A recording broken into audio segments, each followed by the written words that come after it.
24 points. Meanwhile, Keene saw their undefeated conference record go by the wayside with a 70-64 loss versus Eastern Connecticut State.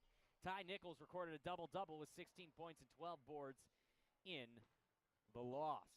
Yeah, it's going to be exciting, obviously, when looking at it. You know, this is a huge game.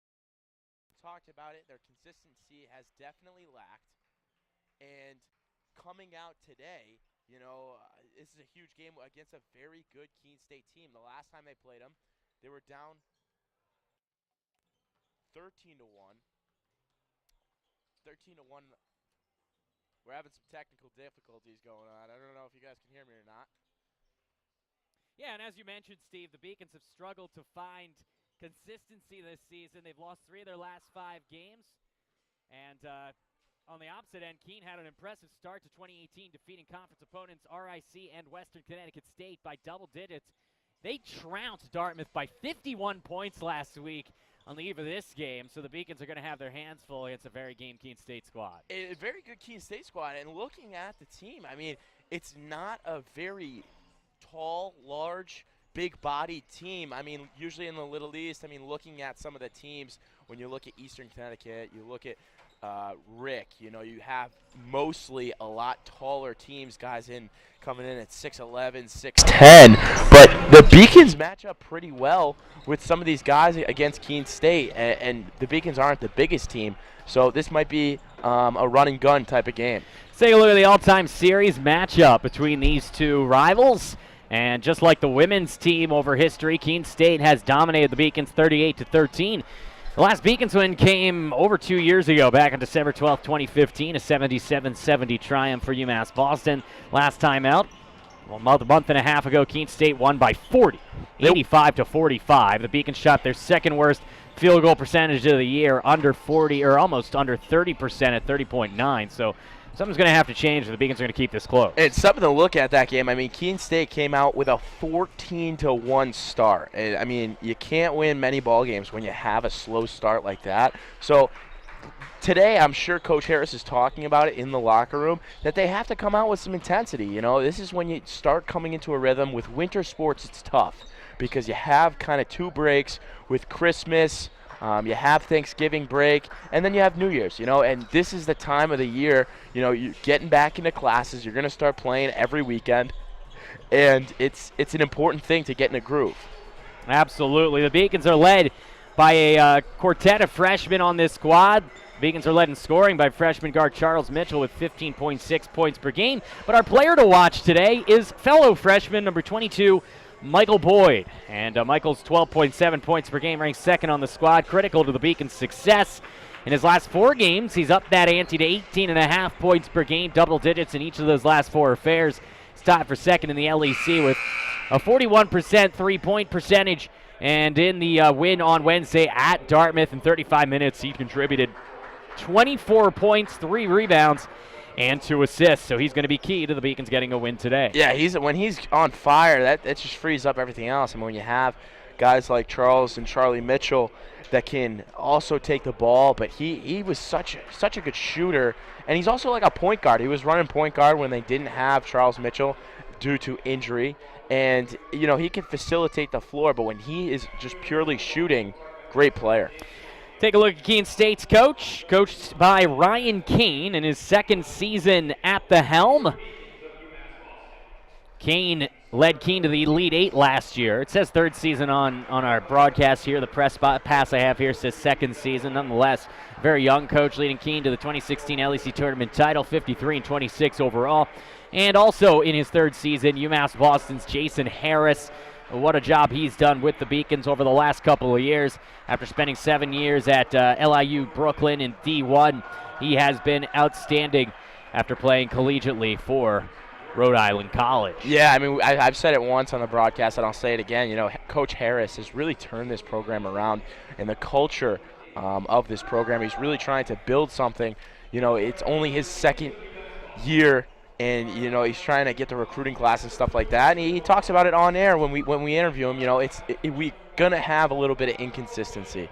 We do have a very young class and a lot of newcomers, and that comes with mature maturing over time and stuff like that. But this Beacons team, they have to start getting in a groove, and they definitely can with running and gunning.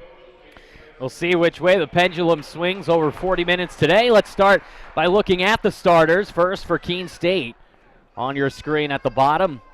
And you look there at the starters for this team. City Diallo is starting in the backcourt along with Devon Beasley. The forwards, Ty Nichols, James Inozie, and Dazelle Wright. Those are the starters for Ryan Kane's club. Let's allow the Beacon starters to introduce themselves. Isaac Bonds, combo guard, senior, Roxbury, Mass. Charles Mitchell, shooting guard, freshman, Roxbury, Mass. Michael Boyd, freshman, guard, Malden, Mass. Jake Smith, freshman, forward, Norwell, Mass. We are just about set for the opening tip-off of this one between Keene State and UMass Boston, and the tip is won by Keene State's James Inozie, 6'6" centerman.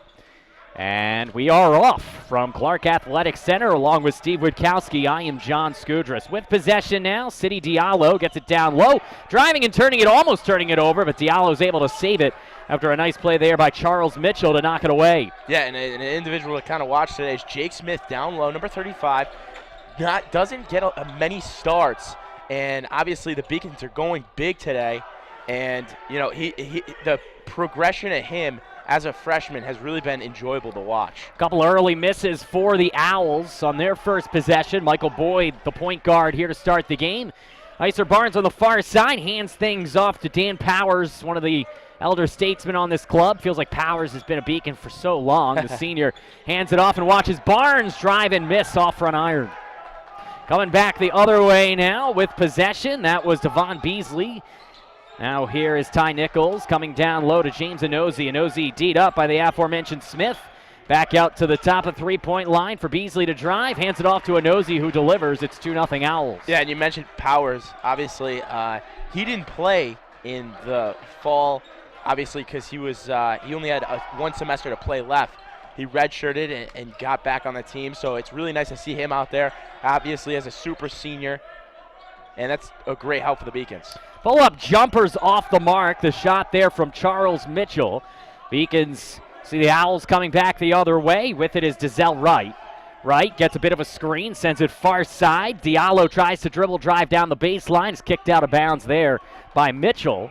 Possession will stay with the Owls. And something for the Beacons team, they have to get out to a good start. Every once in a while, they let the other team really dictate the game and the pace of the game, where they have to run their own game. They have to run and gun, and they have to create defense to offense. Ty Nichols unable to hit the runner there. Nice crossover from Barnes, looking for the open man. Smith, pull around jumper off the mark as he tried to spin over and make that play.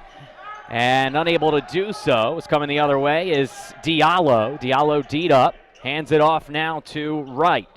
Dazelle Wright looking for Inozie down low. Nice play, and Smith was caught between a rock and a hard place there. Yeah, and he's just getting bullied down low right now with Inozie, just an easy two.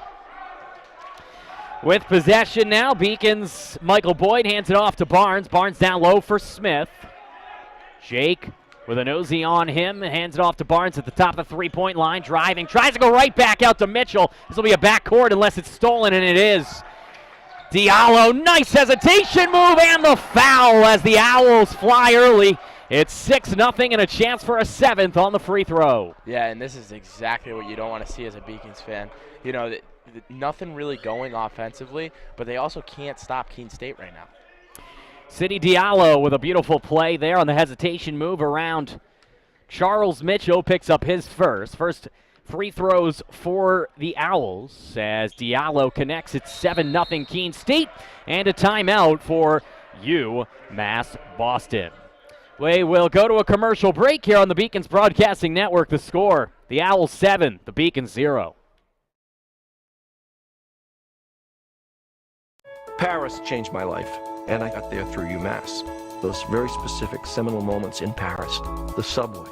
A man in a tuxedo walked in, and a woman in a long gown. And it was stunning. It all hit me. It was like a lightning bolt. There was this world of beauty and style that I wanted to be a part of. That was the beginning of the journey. And that all came through the University of Massachusetts. And that was really a key moment for me. That's one of those moments you never forget.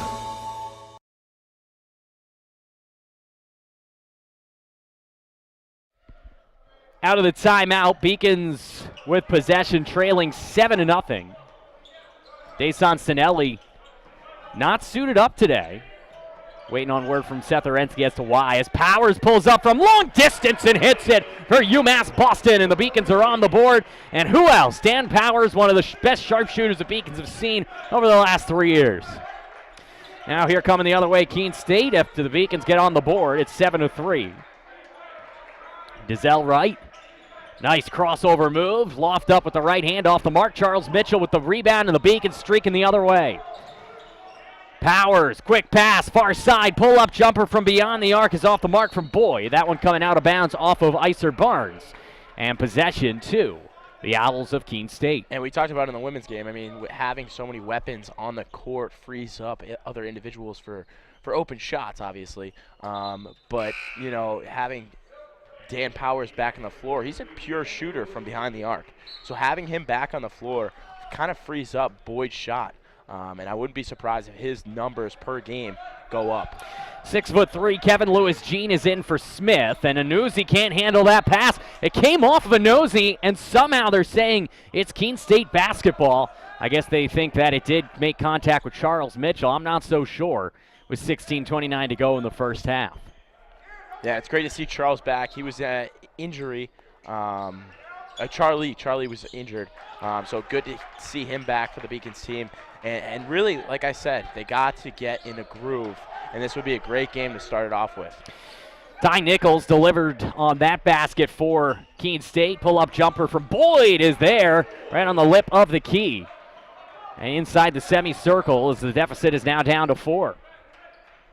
Scouting report on Ty Nichols, a relentless attacker, named the best player in the LEC by Jason Harris. However, he's also known as a bit of a front runner, really cocky and solid when things are going well, but when things aren't, he can get frustrated. Beacons would like to turn the tides on that as Onozi can't hit off front iron, and a foul on the floor as the Beacons are called, and it looks like Charles Mitchell is the guilty party, his second. Yeah, talking about Keene State, I mean, they're off to a good year. 5-1 in conference, 11-5 overall. And you know, the individual leaders you talked about, Ty Nichols, 19.7 points a game. Pretty good. Timeout on the court with the score. The Owls 9, the Beacons 5, right here on the Beacons Broadcasting Network. The University of Massachusetts Boston, with its scenic oceanfront campus, easily accessible to downtown Boston, is recognized as a model of excellence for urban public universities. 16 NCAA Division III sports are part of the more than 100 student organizations that create an engaging campus life in America's biggest and best college town. UMass Boston, Boston's urban public research university for the 21st century. Beacons trailing 9-5. They trailed 7-0 to start this game. We're only about 4 minutes, 15 seconds into it. So good job to get back in this one with 5 of the last 7 points. And UMass Boston going against one of the best teams in the Little East Conference, so it's not going to come easy. We've seen James Onozi, the 6'6" center, is averaging 12 points and 5 boards a game, have his way down low. Beacons need to keep him off the glass. He loves to utilize the post position with his wide body. Yeah, and that's exactly what they have to do. They got to quicken up this game. You always talk to Coach Harris about what their game plan is. It's always to move the ball quick and really try to quicken up the other team's approach too. And right now it looks like the game's just kind of being a little slow on the Beacons side. Keene State off the throw-in, down low on the baseline, and a foul. Ty Nichols, one of the best players in the conference, shows why, using his strength down low, and he will head to the charity stripe for one more. Yeah, and he's very athletic. I mean, we talked about, them not having the biggest team, but when you have athleticism, that makes up for height any day of the week. Foul was on Kevin Lewis-Jean, who came in for Smith 2 timeouts ago, as the free throw is up and good from Nichols. He has 5. And Keene State's lead balloons now to 7. In backcourt, Boyd gets it forward, taken in there. by Sinelli. He is playing. There it is. He checked in. Alex Carasoto, the insider scoop, a little puzzled right now. Down low, Powers gets it to Lewis Jean. Pump fake on Nosey. Back out Powers from long range off the iron and out. And the rebound to Nosey, and another foul called on UMass Boston. Some ticky-tack calls early, and we'll go all the way down. Actually, no, it's going to be a inbounds. Not yet in the 1-and-1, but with the way the Beacons are fouling, we may get there soon. That's already the second on Lewis Jean. Second on Lewis Jean and fourth on the team. And that's tough to start off a game. I mean, we talked about they have to start better, and so far they just, they haven't gotten a groove. From long distance, that one off iron and out from the shot of Dizelle Wright. Rebound to the Beacons. Here comes Boyd up one-on-one against Diallo. Hands it off to Sinelli. Deson Sinelli back out to Barnes. Barnes almost threw it away. Sinelli gets it from Powers, drives back out to Powers, deflected and intercepted, coming the other way. Miguel Prieto gives it off to Nichols, who lays it up and in, and the Owls are streaking to a 9-point lead. It's 14-5. I thought we were going to see a two-handed slam right there. Nichols lays it in for two. Prieto, a crafty finisher. He showed he also has playmaking ability on that one. Now here's Lewis Jean with 2 fouls. Can't pick up an offensive one. Pulls up, air ball. Nosey on him. Coming back the other way now. Here is Prieto. Prieto, no-look feed. Down low, Nosey. Almost another foul. Instead, it's just a bucket for Nosey. And they're piling it on early. 6 minutes in. It's a 16-5 game. And the Beacons just haven't had good looks on offense. They haven't really set anything up. And, credit Keene State's defense right now. Driving, handing it off to Barnes was Boyd, and Barnes not even close. Another air ball, second straight possession where the Beacons don't even tickle the twine. Really not even quality looks right there. Obviously an air ball, but not even close. Prieto hesitated, then goes down low. What a passer he is, as he almost found Nosey again. Now Diallo gets it right down with Nosey, who uses that off arm to get around Lewis Jean, and a timeout for Jason Harris, as the Beacons have seen 8 unanswered reeled off by, rather not to let 9 unanswered, I should say, reeled off by the Owls in the last 2.5 minutes. It's 18-5. We're going to go to a commercial break. The Beacons trail by 13.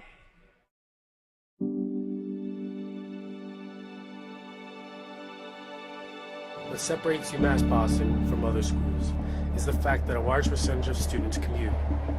For me, it takes 2 hours each day to go to and from school. But every second has been worth it because the students that come here are serious about learning, they value their education, and understand where it'll take them in the future. This is what UMass Boston means to me.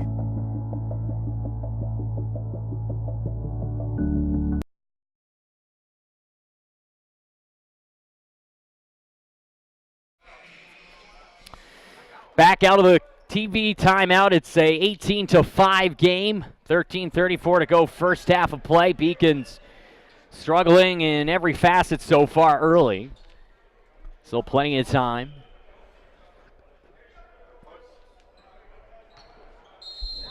Yeah, and a lot of people that were watching the previous game for the Beacons, they said Hawkins Jr. really playing great basketball, very energetic, and obviously the Beacons need someone to step up in the paint tonight.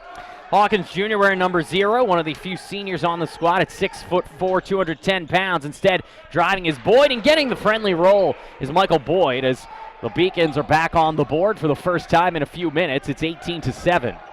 Hawkins, along with Charlie Mitchell, came in. There are 2 Charles Mitchells, one Charlie, one Charles. They are twin brothers. And I was asking off air, that had to be real difficult in the household growing up. Charlie, do the dishes. Which one? Yeah, and they look exactly alike, too. Both very good basketball players. We'll see if they can contain this very good basketball player, Nichols, who hands it off from long range. Diallo off the mark and off the foot of the forward, Ben Olson, the sophomore from Derry, New Hampshire, and out of bounds. And they're both very complimenting players, obviously. Checking in right now is Charles Mitchell. Charles Mitchell is more of a shooter, and Charlie is more of a point guard. So playing, they were very good in high school. Came second in the state, and you see right there, Charles Mitchell attempts a 3. Charles from Charlie, and now Charlie travels as he tried to drive, picked up the pivot foot, and another turnover for UMass Boston. That was Charles Mitchell coming in for Dason Sinelli moments ago. Beacons down by 11, 12:40 to go in the first half of play. Along with Steve Witkowski, I'm John Scudris. Happy to have you with us on the Beacons Broadcasting Network. Nichols hands off to Diallo. Diallo down low for Olsen. Nice look, and Olsen with the left hand goes off the backboard and in. It's 20-7 Keene State early on. And right now the Beacons are just getting absolutely waxed in the paint. Like, they cannot stop right now Keene State's game in the paint. Boyd had the speed advantage on Olsen and uses it. Hesitation move to his left, gets open and drills the pull-up jumper from mid-range. Here's Nichols, one-on-one with Charlie Mitchell, goes right into him, no call. Good play by Mitchell defensively as Nichols turns it over. Mitchell for Boyd, hands off Charles Mitchell for three, off front rim and out as the Beacons tried to cut it down to single digits. And then getting tied up there just beyond half court is Jordan Haywood, number 20 for the Owls. Hands it off and Prieto drives in, awkward shot off the mark. Rebound to Boyd.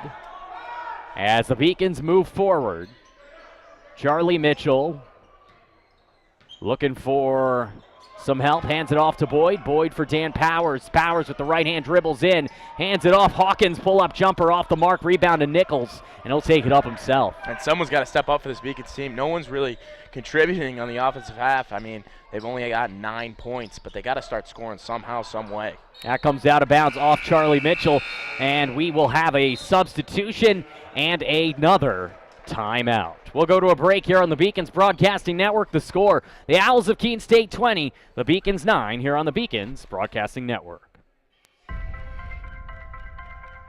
I'm a Division III student athlete, and I know how powerful words can be. The term gay doesn't mean stupid, lame, or less than. So I pledge to speak up if I hear the term gay used in a derogatory way or any other homophobic terms. If you can play in Division III. I'm a Division III student athlete, and my teammates unconditionally accepted me as part of their family. So now I pledge to do the same for others. If you can play in Division III. Beacons trailing 20-9 here on the Beacons Broadcasting Network. I'm John Scudris. UMass Boston offensively starting quite slow here against Keene State. As with 11:15 to go, still plenty of time to get back in it. We'll see what Coach Harris says to his club here in the huddle as they come out with Charlie Mitchell, James Hawkins, Dan Powers, Charles Mitchell, and Michael Boyd. So the same lineup as before the timeout. Yeah, and Sinelli he's one of the substantial part of this offense and this team. Only been out there for about a minute or two so far this game. Inbound here for the Owls. Down low for Olsen. Olsen too strong, and the rebound to Powers. And now here is Charlie Mitchell leading the rush the other way. Boyd gets the handoff from Mitchell. Boyd using his speed with the left hand. No, but the rebound is taken in by Hawkins, and you mentioned the hustle play by Hawkins against Dartmouth, and he showed it again there. Yeah, I mean, they're going to need him tonight. Obviously, down low on defense and offense. Great putback point. They needed that too. Dizelle right for Nichols. Back to right down low. Nice spin move from Hayward.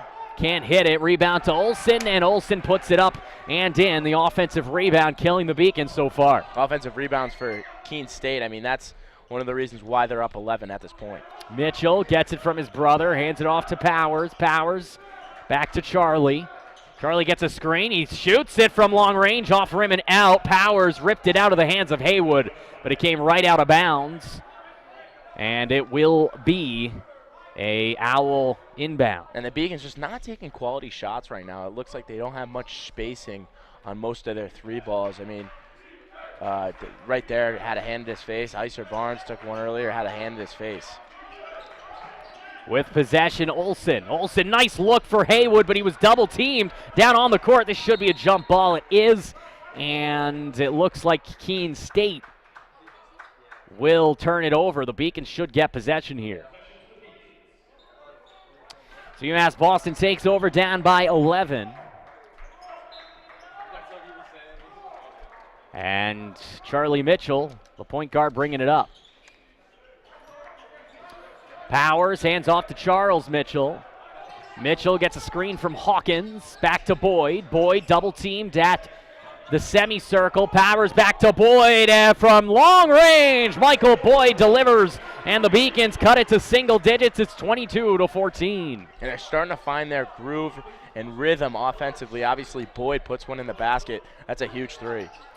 Michael was critical in the win over Dartmouth, and it's continued as a beautiful block from Hawkins, and then he gets called there on the foul after he had blocked Nichols. The second chance from Olsen. And they do make the call. Actually, they're going to call Charles Mitchell for that, and that's a bad break for the Beacons because that's now the third foul on Mitchell. We're only 10.5 minutes into the game. And 6 foul on the team, so they're going to be playing in the bonus here on the next foul, which is going to put them to the line, especially with the Beacons' defensive approach where it's really in-your-face aggressiveness. That's not a good way to start off. So Charles will have to take a seat for Icer Barnes.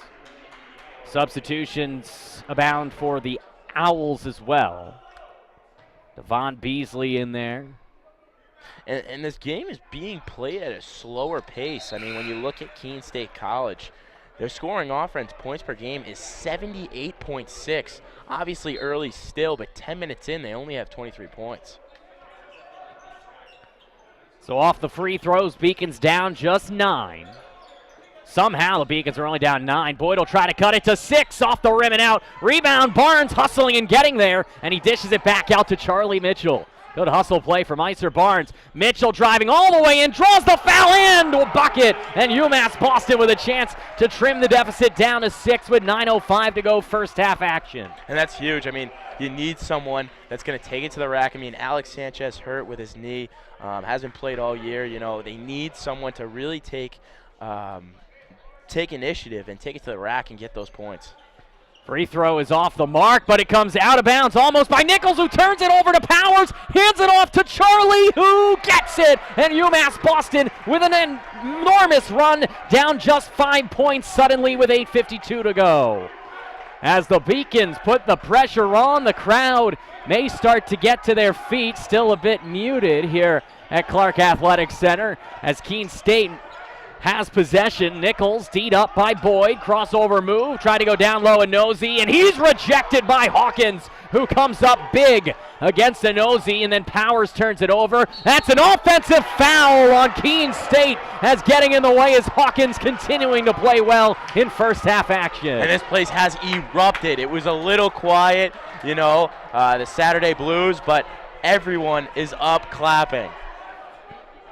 First foul on Enosi. As the Beacons now have a chance somehow, Steve, to cut this to a one-possession game. Just a minute ago, it was 11 points. Yeah, it almost felt like it was a midweek Wednesday game. You know, the crowd was dead, and this swing has really brought the crowd back into it. Certainly gotten the Beacons bench back into it as well. Charlie Mitchell, screen from Hawkins, gets it to Boyd.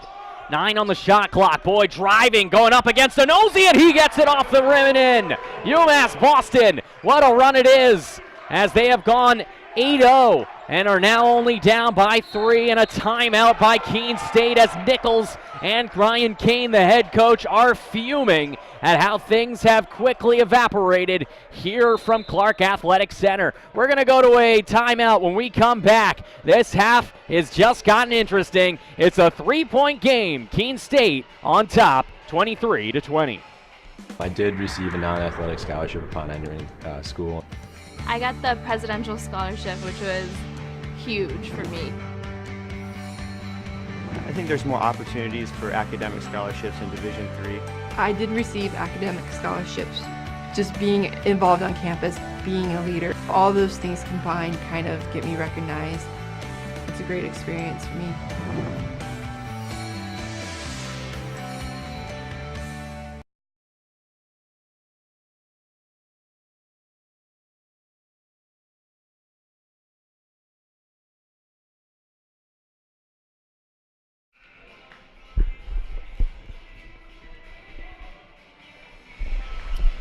(23-20), Keene State on top, along with Steve Witkowski. I'm John Skudras. Welcome to the Beacons Broadcasting Network. Second half of a doubleheader in basketball. The women's team took on Keene State earlier, came away with an impressive 30-plus point victory, a 33-point win over the women. Now the men, who trailed by as much as 11 in this game, or 12 rather in this game, are trying to get back in it, drawing a foul on the floor, but that's going to lead to 1-1 for Nichols. Yeah, and that's something that he does a great job with, is just use his athleticism and his explosiveness to really be unguardable. So that what do the Beacons do? They have to ticky-tacky foul him. That's just going to put him on the line. And this is where you see those early fouls come back to haunt you, because for the next 8 minutes, every foul is going to lead to free throws as Nichols hits the first and extends the lead to 4. Ty, one of the best players in the region, 20-point per game producer, 6 boards, 5 assists. Interesting stat. Free throw percentage for Keene State, 8th in the conference at 63%. And Nichols only a 69% free throw shooter as he goes 1 for 2. Beacons down by 4. Powers. Pump fake, handoff. Hawkins give and go back to Dan. Dan lost possession, and the Owls are going to get it. And I think we're going to get a timeout called. Timeout call, but that has happened multiple times where everyone hits the floor. You can see this game means a lot to both teams. Obviously, Keene State at the top of the conference, really trying to keep that title. And UMass Boston, they have to start winning some conference games. Obviously, a huge win against UMass Dartmouth. He didn't get the timeout. It was just a jump ball, but possession was in the favor of the Owls. Beacons, meanwhile, trying to force a turnover, and Charlie Mitchell, what an effort. He threw it right to Inozi, who puts it in. Yeah, it's one of those situations where, obviously, right place, right time. Now Mitchell coming the other way, 4-0 run now for the Owls after that well-timed timeout from Ryan Kane. Mitchell pulls it back for Hawkins, hands it off to Boyd. Boyd getting a natural screen from Hawkins out to Powers in front of the Owls bench. Powers drives, hits Hawkins, pull-up mid-range jumper, swish right through for James Hawkins, who's had a very nice first half. And that's something, if Hawkins can add that jumper to his game, all year he's kind of been iffy from that range, but if he can add that, he's going to be a good player. Offensive foul on Ty Nichols, who came in very awkwardly and did not have control over his body, and you're going to see that called almost every time. It's the first foul on Nichols. Almost every time, especially with a smaller guard like Charlie Mitchell. I mean, you can't really stop yourself. I mean, Ty Nichols, he's looking at it. He's 6'3", doesn't list the weight, probably about 200. Pull-up is off the mark from Powers. I agree. Meanwhile, Charlie Mitchell doesn't even reach that mark. Yeah, 5'10", 140. 140. Far side Nichols thought about taking it. Instead finds Diallo wide open from three-point range off the rim and out. Good rebound and a good look to Inozi, who got it swatted out of his hands by Hawkins, and it's out on Inozi. UMass Boston takes over. Hawkins playing great defense down low. Sinelli's going to check in right now for Powers, but Hawkins is really asserting himself in the paint. Inbound here for Boyd. He'll hand it off to Charlie Mitchell. 26-22, 6:08 to go. First half of play. Beacons coming back from being down as much as 12 in this game. It's been a roller coaster ride of a first half. Boyd's going to miss everything as Inozi grabs it in front of the net. Here coming the other way now is Nichols. Nichols D'd up by Barnes. Down low, driving. Nice look for Inozi, and he missed it off the rim. Good defense by UMass Boston's Dason Sinelli, who came in and pressured the shooter. Charlie Mitchell now as the Beacons trying to cut it back to a one-possession game again. Mitchell, hesitation move. Handoff for Boyd. Double team back to Charlie. Takes the three-pointer, and it's off the rim and out. That was a tough shot from the baseline. As now coming the other way, Inozi. One touch back to Nichols. Nichols from the parking lot, and he drills it. Huge shot from Ty Nichols. He can hit it from out there, and he showed he can. It's now 29-22. Hey, you talked about it earlier, you know. The Beacons had one of their worst shooting percentage games at Keene State, and it's not much different tonight. Very good defense by Keene State. Sinelli handing it off for Boyd. Michael one-on-one with Diallo, goes with a Euro step and travels as the Beacons shoot themselves in the foot yet again. We will get a substitution as checking on in is Jake Smith for the first time since the opening minutes of this game, as he will spell James Hawkins, who has played exceptionally well. Getting some fresh legs out there against the Trees right now, which is represented by Olsen for the Owls. And unable to keep that in is Diallo as he comes out of bounds off of Nichols. And he looks like he landed awkwardly. He was kind of limping it off. I don't know what he was kind of looking towards, but obviously not the best pass. Beacons trying to take advantage. They got this game down to 4. It's now 7. Unable to hit there was Barnes. Sinelli then got hit from behind, but it did come out off of Desan Sinelli. And so an inbound coming here from Kyle Santoro, the junior guard from Poughkeepsie, New York, for the Owls.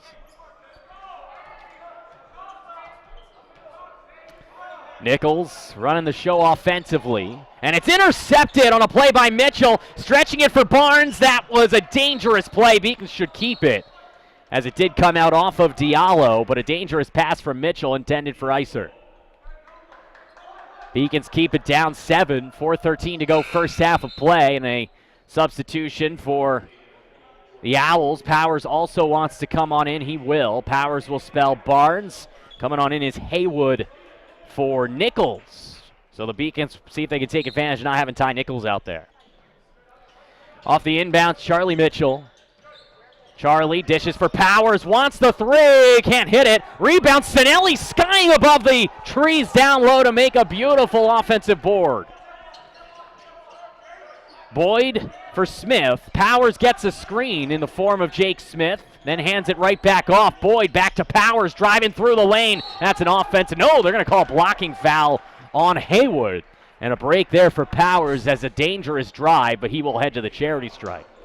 And number 20, Haywood, looks like he hit his head pretty hard after taking that charge. Yeah, he's favoring his noggin right now as the Beacons have a chance to cut the deficit from where it is right now. Timeout on the floor. The Beacons trailing by 7. It's Keene State 29, UMass Boston 22, right here on the Beacons Broadcasting Network.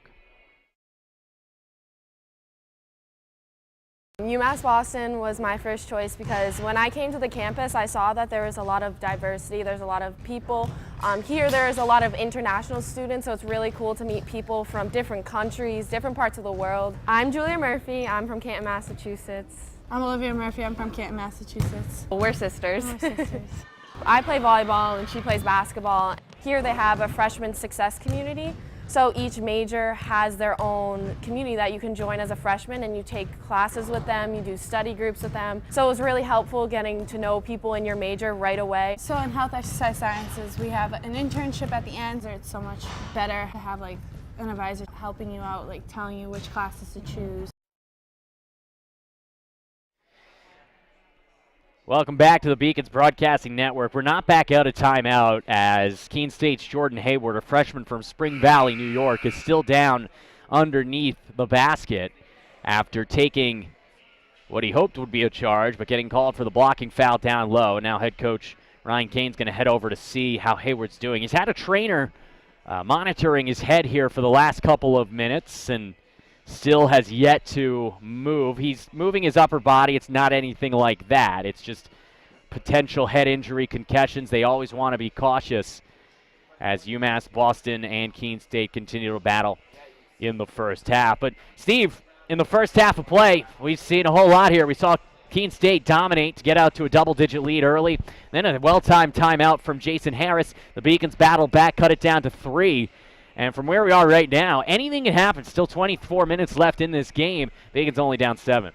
Yeah, and it didn't seem like they brought, I mean, I'm sure when you talk to Coach Harris, he'll say the same exact thing. It didn't seem like they brought the intensity for the first 10 minutes, and they had a little bit of a run, and this place woke up a little bit. But obviously, 7 fouls already, 4 minutes left. Keene State can really take advantage of that. They certainly can. Beacons in the penalty right now to be 1-1 for a couple more before we get to the 2-shot fouls. Well, the Beacons have done a better job here over the last few minutes of not getting those chippy fouls early on. They did. They got them in the foul trouble, but since it went into the 1-1, we haven't seen those type of issues. Now, the Beacons, when we reconvene off of this injury timeout, will shoot free throws. And that has a chance to cut this down to a 2-possession game. But right now down by 7, and Jordan Hayward still on the floor in the key as UMass Boston's Dave Wahlberg, the head coach for the visiting Owls, discussing it right now with Jason Harris. Let's go to another commercial break. When we come back, we hope we have an update and a good one for Jordan Haywood. I came from a working class family. I grew up in a hot-edge section of Lowell, Massachusetts, and I lived with my 6 siblings and my parents in a 4-bedroom house that had 1 bathroom. I knew that the only way that I was going to get to where I wanted to get to was if I got a high-quality college education, and I had the University of Massachusetts right in my hometown. It made a difference. I'm the first undergraduate alumnus to lead this university. I'm very proud of that. I think with that comes a special responsibility as a steward, as a protector. Every student that I see that walks through the door, I see myself. I was exactly where they are now. I had their same challenges, their same aspirations, their same dreams. And it makes me want to fight for them. It makes me want to make sure that they get every opportunity that I got. I was literally able to transform my life because of the University of Massachusetts, and I want that for every single student that walks through the door.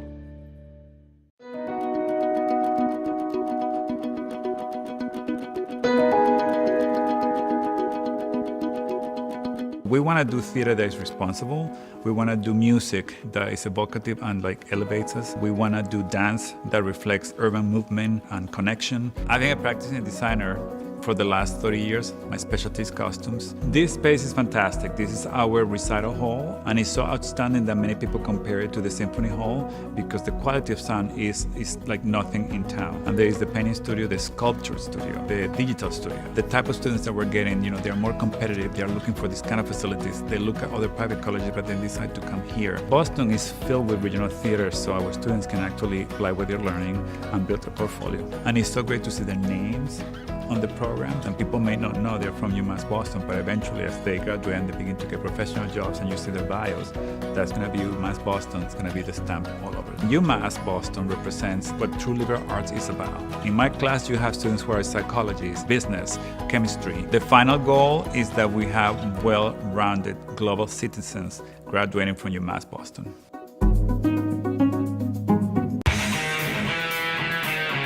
My name is Albie Daly. I'm from Able Park, New York. I'm a forward on the UMass Boston men's hockey team, and my current major is exercise and health sciences.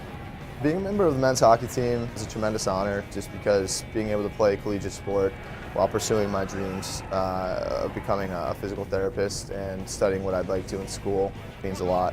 My favorite memory as a member of the men's hockey team would probably be a big goal that I scored last year, the NCAA quarterfinals. ECAC quarterfinals against University of New England. What a turn in momentum! Just because it was a big boost for both myself and our team moving forward. Perfect shot right there over the shoulder of the goaltender Trost. Frozen Fenway was just our outdoor game at Fenway Park, and it was a tremendous experience. I think both for me and the guys on the team and the program as a whole. But we got to see the Red Sox locker room, which was an awesome experience, and just being at Fenway Park when you go to school in Boston is second to none, really, and that's what you look for, when you're trying to experience collegiate athletics, and it's a really cool thing to be a part of. Being a student athlete at UMass Boston is a tremendous honor just because it gives you the chance to really focus on your studies in a great academic environment while pursuing what you want athletically, so it's a pretty powerful thing.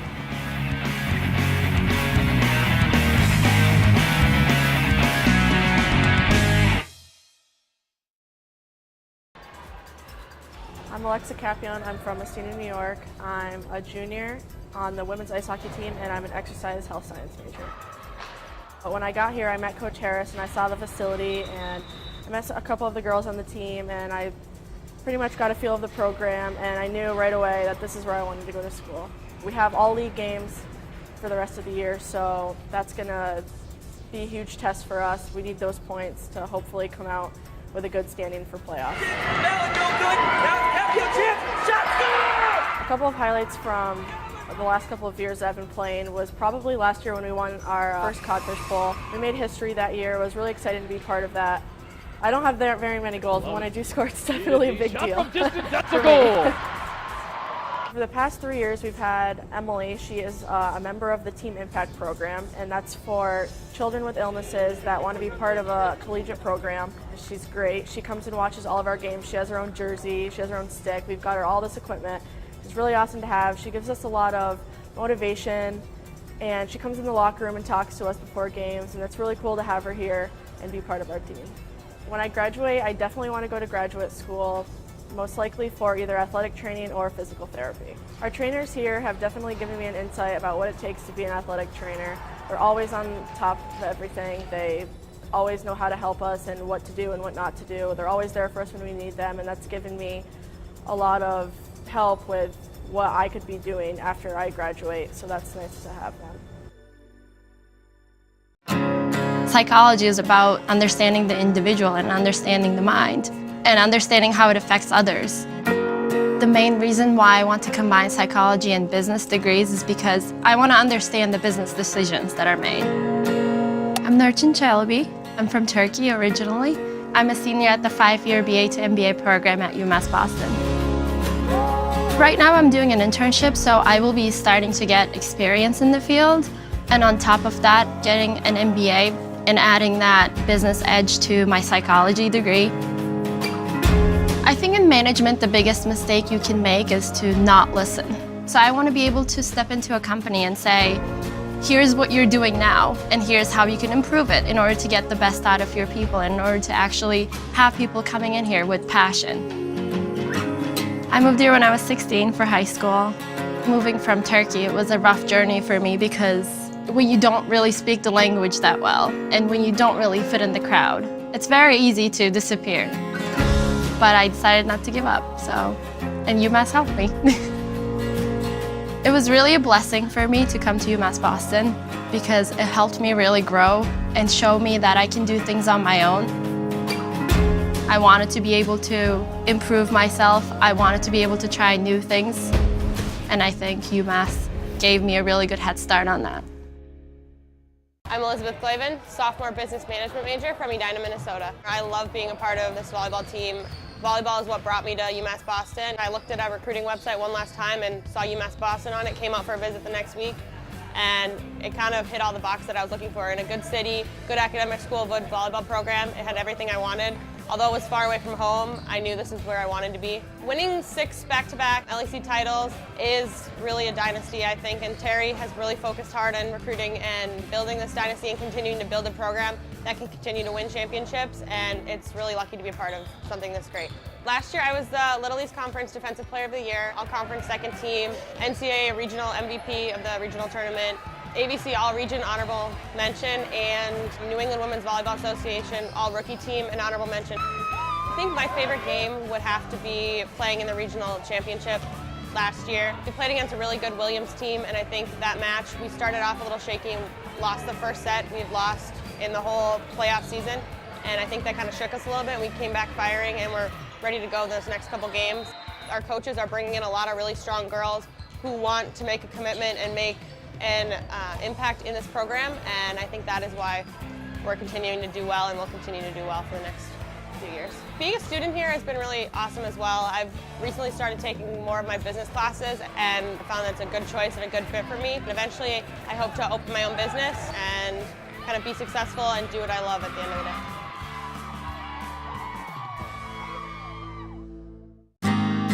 UMass is very public service focused, and it piqued my interest, and I started doing more research on it.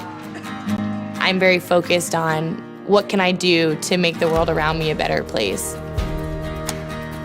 My name is Lydia Grasso. I'm a junior at UMass Boston studying sociology and minoring in human rights.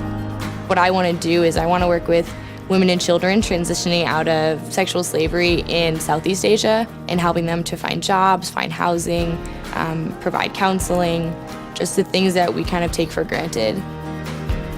Because I won the Chancellor Scholarship at UMass, it allowed me to go to Cambodia. I was working at the Sihanouk Hospital Center of Hope in Cambodia, and it was just an amazing opportunity to just be able to get firsthand experience working with a human rights research project. Cambodia was really ravaged by a genocide, so there's a lot of rebuilding that's happening. I was in the place of something horrible that had happened, I could either go home and kind of forget about that experience and kind of block it out, or I could do something so that things like that never happened again. UMass provides me with opportunities that I wouldn't get anywhere else and gives me a global perspective in a public setting. I definitely transformed at UMass.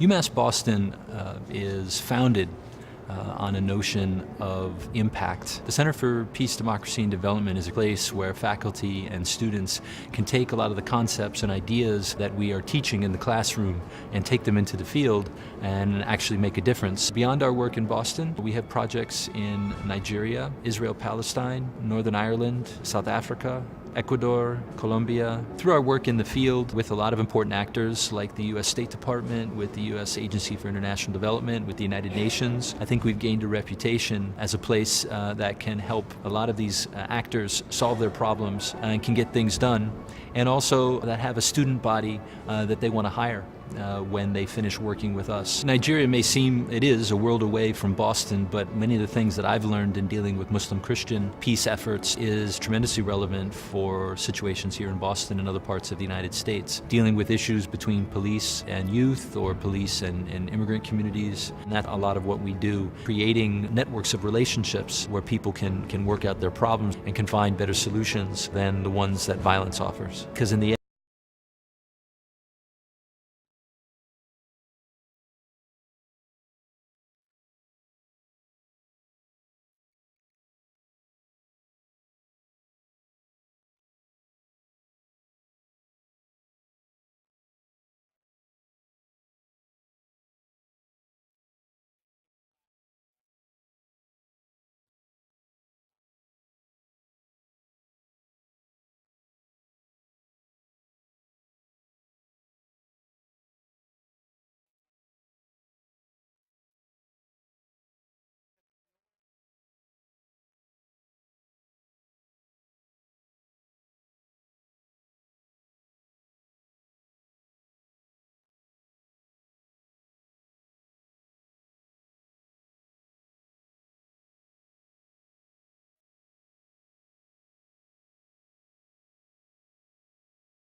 Just an update to bring you folks. This is John Scooters on the Beacons Broadcasting Network. Jordan Haywood, a freshman from Spring Valley, New York, has been on the court for, I'd say, probably about 10 to 15 minutes now as they awaited a ambulance to arrive, along with a stretcher to bring him out of Clark Athletic Center.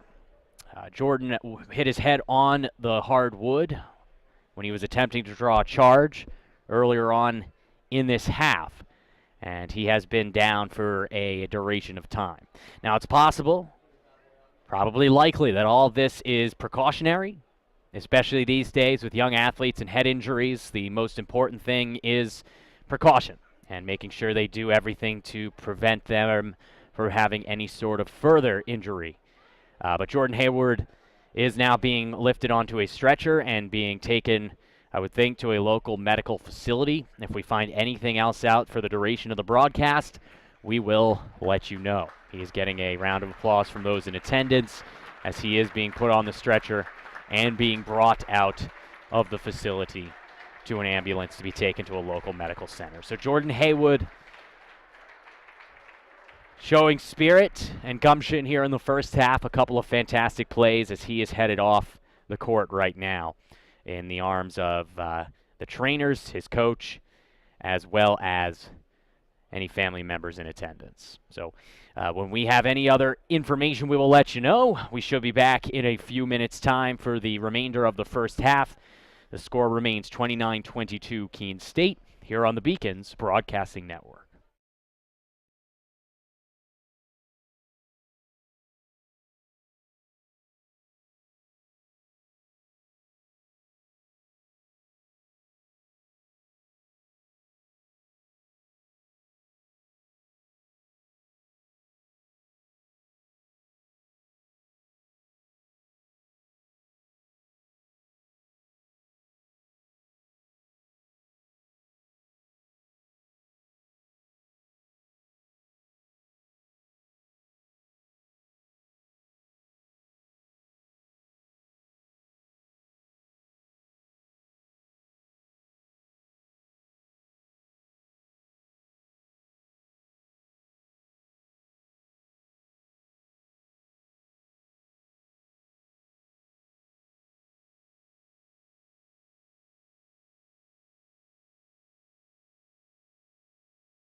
John Scooters back with you. We're almost set to go for the remainder of the first half of play. Now, after that 15-minute break or so due to the injury, the referees said that both teams will be allotted 5 minutes with which to warm up and shoot around again. This disregarding the fact that in 3 minutes 49 seconds they'll have 20 more minutes to rest and then have to do it again, but I digress. The players in a few minutes' time will reconvene and we'll be all set to go as Steve Rukowski has rejoined me in the booth. And Steve, scary moment there with Haywood going down there with what looks like a head injury of some kind. They brought him out in an ambulance, probably to a local medical center. Hopefully it's just precautionary, as we know how they deal with head injuries these days. Very careful with that. Exactly. But you know what? You have to feel for him. Yes, exactly. I mean, you wish the best for the kid, obviously. You never want to see someone get injured during, competition. It's just an awful sight to see. But, get back to the game. The Beacons have to win the last 3:49. I'm sure Coach Harris kind of told them a couple times, you have 3:49 to get it within a couple points or tie. I mean, this is a big couple minutes for the Beacons, who are kind of coming out stagnant. They have to come out with some intensity these last 4 minutes. You wonder how the loss of Haywood, while a depth player as a freshman, he still made a lot of impactful plays down low with rebounds defensively. He's one of their taller players at 6'2", so he's a front court presence for them. How losing him might impact them, not just because of the fact they won't have him out there, but emotionally. You see up your teammate, the guy you travel with, you play with every day, go down with an injury like that, and it can either buoy you and spark you, or offensively and defensively, or maybe it can bring your emotions down a little bit. Yeah, I'm sure. I mean, it didn't. Again, it could be. Hopefully, it is just precautionary, and that's hopefully why the ambulance had to come. But that's not a good sight to see. When an ambulance has to be called, that's a pretty big measure to go to. And we were actually talking about it the other day because one of the hockey players here at UMass Boston broke his ankle, and it was a pretty gruesome break.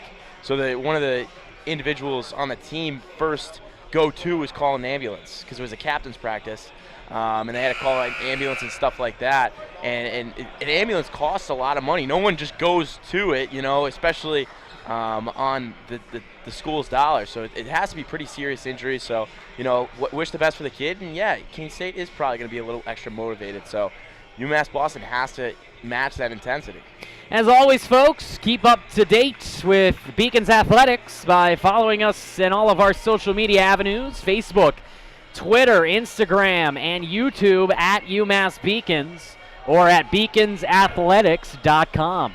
We are all but ready to go for the remainder of the first half of play. It's been a prolonged delay, but we are ready. The Beacons will send out Powers, Sinelli, Charlie Mitchell, Jake Smith, and Michael Boyd. Likewise for Keene State, coming on out for the Owls, Dizelle Wright, Ty Nichols, Sidi Diallo, Ben Olson, and Carlos Ovali.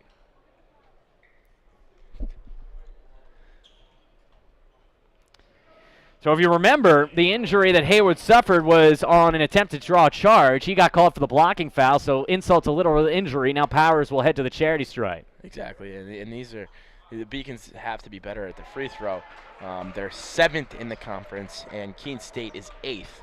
So that's just something that they have to sharpen up, especially in the later half of this game. Stat boy Witkowski pulling him out as drilling both there to cut it to a 5-point game was Powers with 3:49 to go. And immediate substitution sees Iser Barnes come in for Charlie Mitchell. As here come the Owls now down, or their lead now down to 5. Diallo right to Nichols. What a cut! And he gets it in.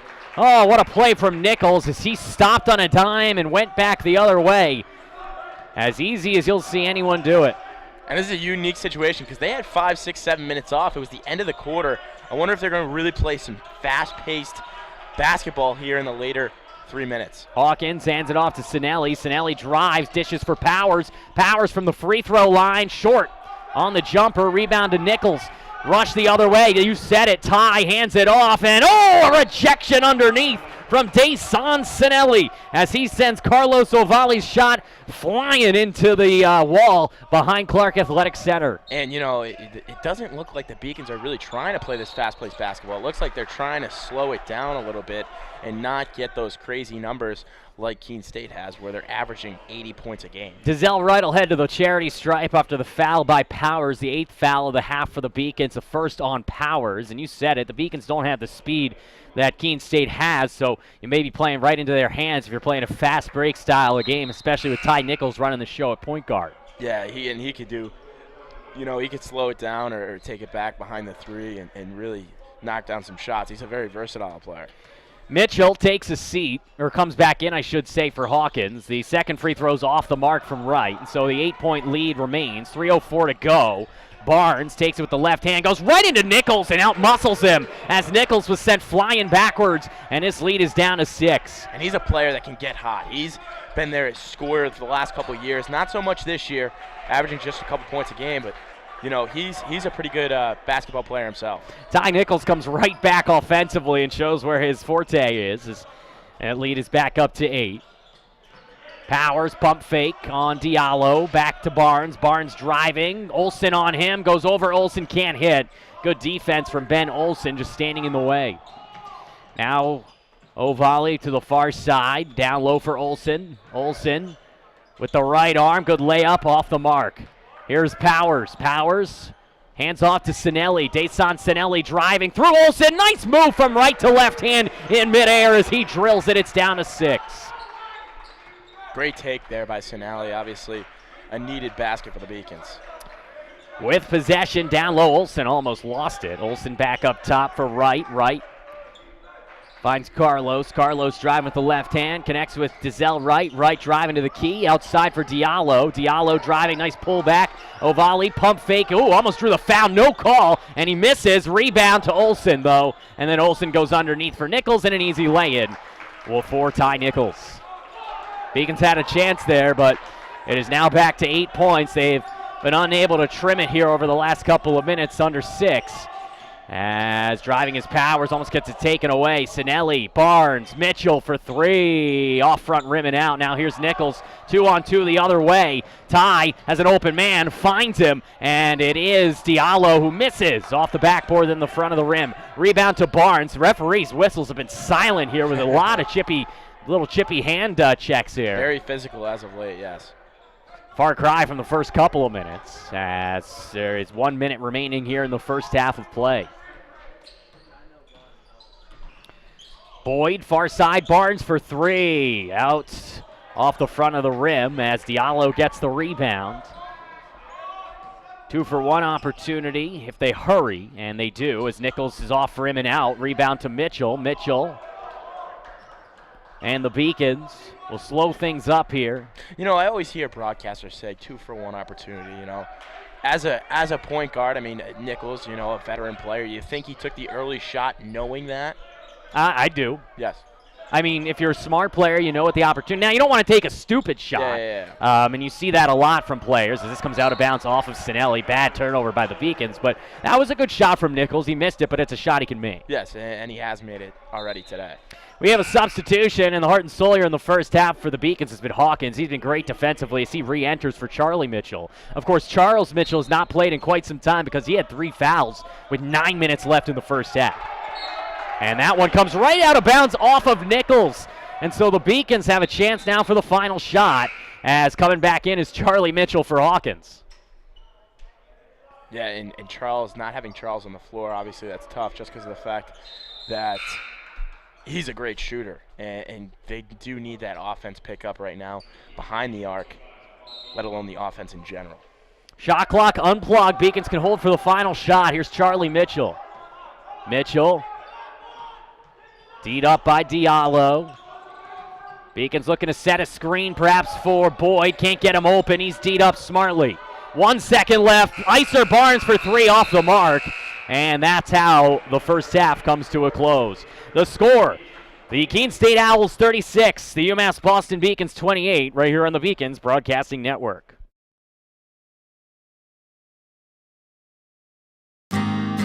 UMass is very public service focused, and it piqued my interest, and I started doing more research on it. I'm very focused on what can I do to make the world around me a better place. My name is Lydia Grasso. I'm a junior at UMass Boston studying sociology and minoring in human rights. What I want to do is I want to work with women and children transitioning out of sexual slavery in Southeast Asia and helping them to find jobs, find housing, provide counseling, just the things that we kind of take for granted. Because I won the Chancellor Scholarship at UMass, it allowed me to go to Cambodia. I was working at the Sihanouk Hospital Center of Hope in Cambodia, and it was just an amazing opportunity to just be able to get firsthand experience working with a human rights research project. Cambodia was really ravaged by a genocide, so there's a lot of rebuilding that's happening. I was in the place of something horrible that had happened. I could either go home and kind of forget about that experience and kind of block it out, or I could do something so that things like that never happened again. UMass provides me with opportunities that I wouldn't get anywhere else and gives me a global perspective in a public setting. I definitely transformed at UMass.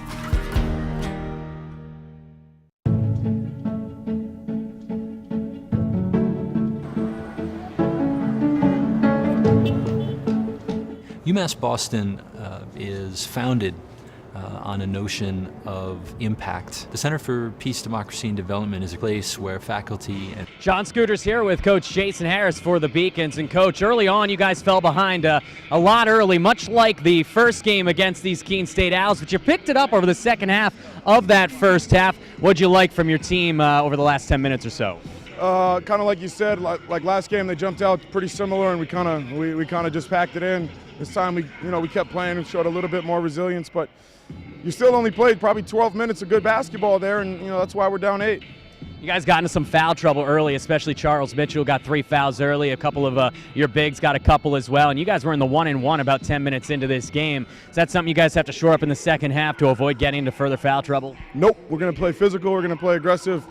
We got good officials, so I'm sure they'll figure it out here. It's a conference game. I'm not worried about it. We're going to continue to play hard. That's kind of the only chance we have in today's game is just to be physical. And if they call them, but they can't call them all. I don't know. Maybe they can. I don't know. Love it. Good luck, Coach.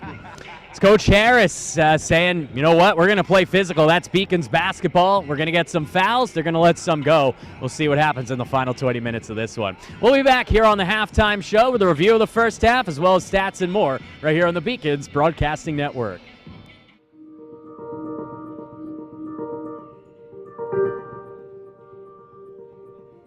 I came here from the University of Michigan to develop and direct the Center for Personalized Cancer Therapy. What is, I think, really great about the CPCT is that it's actually a joint venture between UMass Boston and the Dana-Farber Harvard Cancer Center. We're able to bring researchers from Dana-Farber with expertise in cancer care, cancer research, and experts from UMass Boston in various aspects of science and sociology, and to really build bridges and partnerships designed to do wonderful, innovative research. Because of the facilities that we were able to put together through the Center for Personalized Cancer Therapy, we're able to attract very high-level junior investigators from the Dana-Farber Harvard Cancer Center. Most recently, Dr. Shalja Pathania. I work on BRCA1 and BRCA2 genes. The women have mutations in these genes.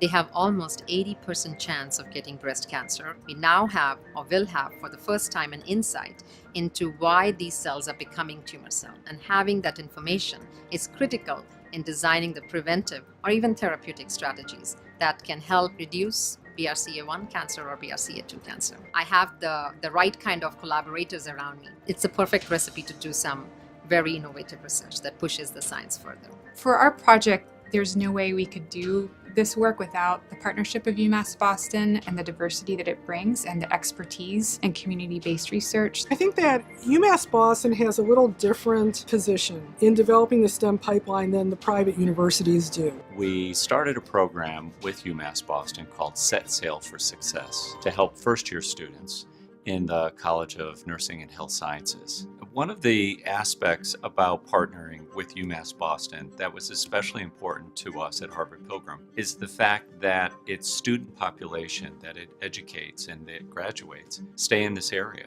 We have a really tremendous group of young, promising minority students. I have no doubt that they have a bright future, whether it's in cancer research or clinical care or leadership or community activism. Those are the kinds of leaders that we need in the Commonwealth. And we're going to be ready with open arms and hands once they graduate from UMass Boston. The opportunities are there, and UMass Boston is really making a difference to make them be ready.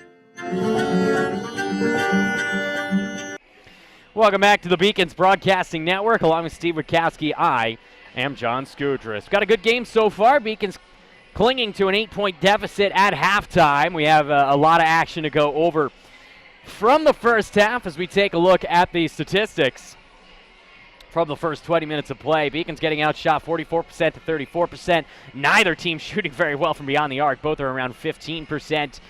Both teams shooting similarly in free throws, but right now the Beacons have to do better in rebounds. You heard Coach Harris talk about being physical. It's the only way they're going to win. One of those ways is being physical on the boards. Yeah, and they have to be, they have to match Keene State's intensity, and I think he said it. He's only played 12 minutes of good basketball. And I don't think they've played a full quarter yet, a full half of good basketball, and they have to do that in the second half to win this ball game. And when you look at the numbers, 18 rebounds to 26, you got to up that. And then the turnovers, 7 turnovers, that's not too bad. And the field goal percentage at 34%. You're not going to score a lot of points when only shooting 34%. Absolutely not. Let's look at the individual leaders for these squads through 20 minutes of play. See there, Michael Boyd hasn't done a whole lot over the last few minutes for the Beacons. Still leads the way with 11 points. Likewise, Powers with 6 is second for the Beacons. Ty Nichols, 17, leads the way. And Nosey with 10 is second for Keene State. What sticks out to you when you're looking there? I think the fact that Dan Powers has made such an impact, leading the Beacons in both assists and steals and second in points, is pretty impressive. Yeah, I think, he's definitely a leader on this team. And when push comes to shove, he's definitely going to show up every day in and day out, and that's what you need from a leader. And someone else has to step up as well. Obviously Boyd with 11, but having Charlie and Charles Mitchell with only a couple points, that definitely kills their offense. Certainly will. We'll see if the Beacons can bounce back over the next 20 minutes. Well, as we move forward here on the halftime show, let's go to a break. Let's look behind the Beacon at the key to the women's basketball success over the first few months of this 17-18 season.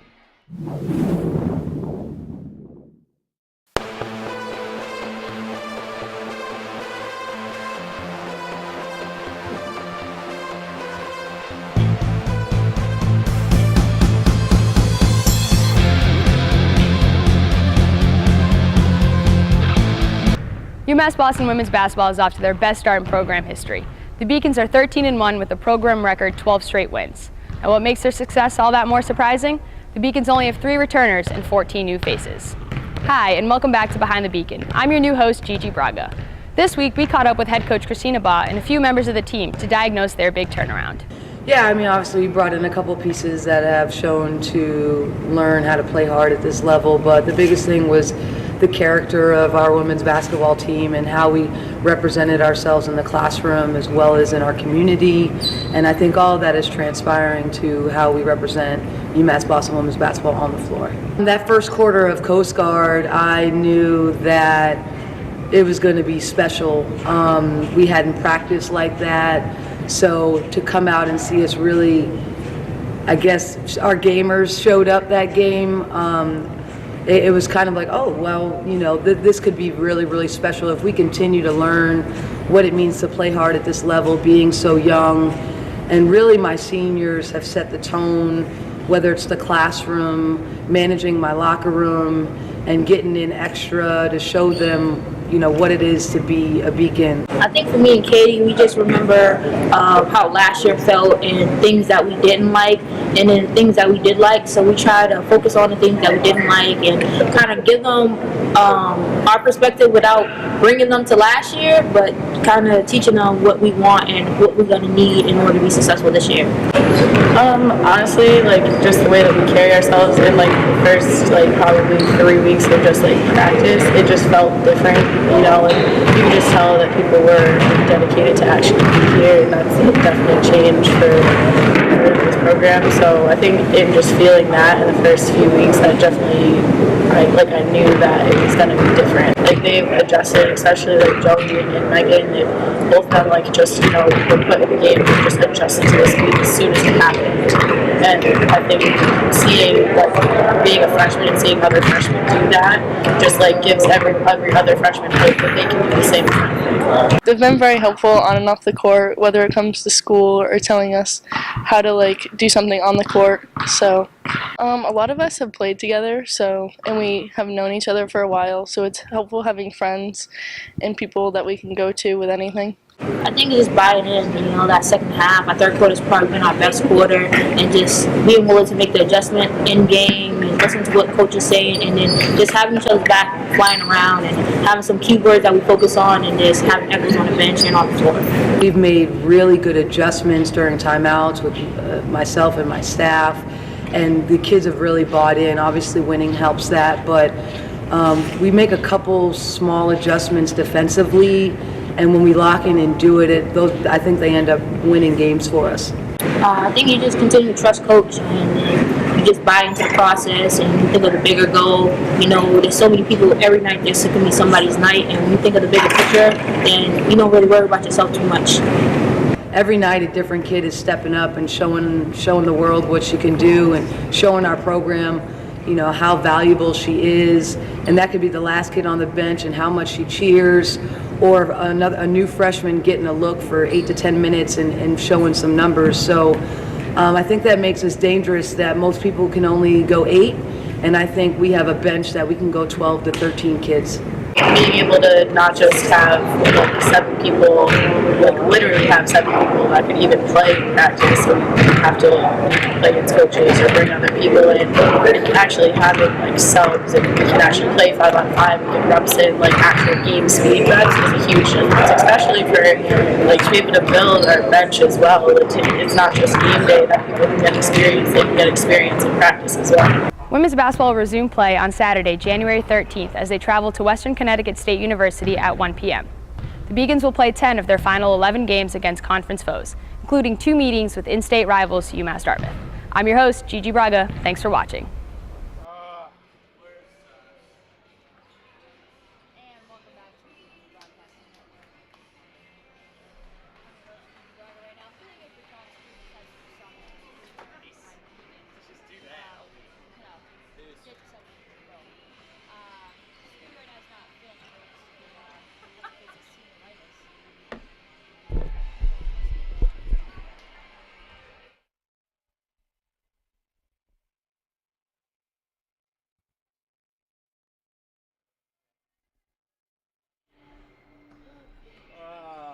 Welcome. Wait, are we not on the air? Welcome back. Why does it sound really weird? I can still hear you. Yo, whose headset or what did I just give her?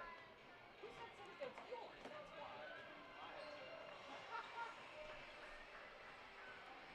Welcome back to the Beacons Broadcasting Network. I call them technical difficulties, but really it's just my problem. Human difficulties. Using the wrong headset. It happens to the best of us, folks. Right now, the Beacons trying to come back from what was at the largest, about a 13-point deficit. Now it's 36-28 at the half, an 8-point deficit as we get set for the second half of play between UMass Boston and Keene State. Steve Witkowski joining me in the booth this afternoon. Steve, the Beacons in the first half, well, it was a roller coaster ride. Started out as poor as it can possibly be, and then the Beacons got right back into it after the injury to Woodley. It's been really back and forth. So what do you expect from the second half here for the Beacons, and how are they going to win this game? Well, I think Coach Harris kind of put on a tee for you. They have to be physical. That's the only way they're going to win this game. And right now, they're not shooting the ball very well. Is that because they're just missing shots? I don't think so. I think it's because of the Keene State defense. And when you talk about their previous matchup, they shot 40% in that game. They shot 34% in the first half today. And they have to change that. Back out to Mitchell. This will be a backcourt unless it's stolen, and it is. You can't shoot 34%. Diallo, nice hesitation. Absolutely not, as the Beacons will have to start shooting better, especially from beyond the arc where they're shooting under 20%. They'll also have to shoot or play a lot better defensively.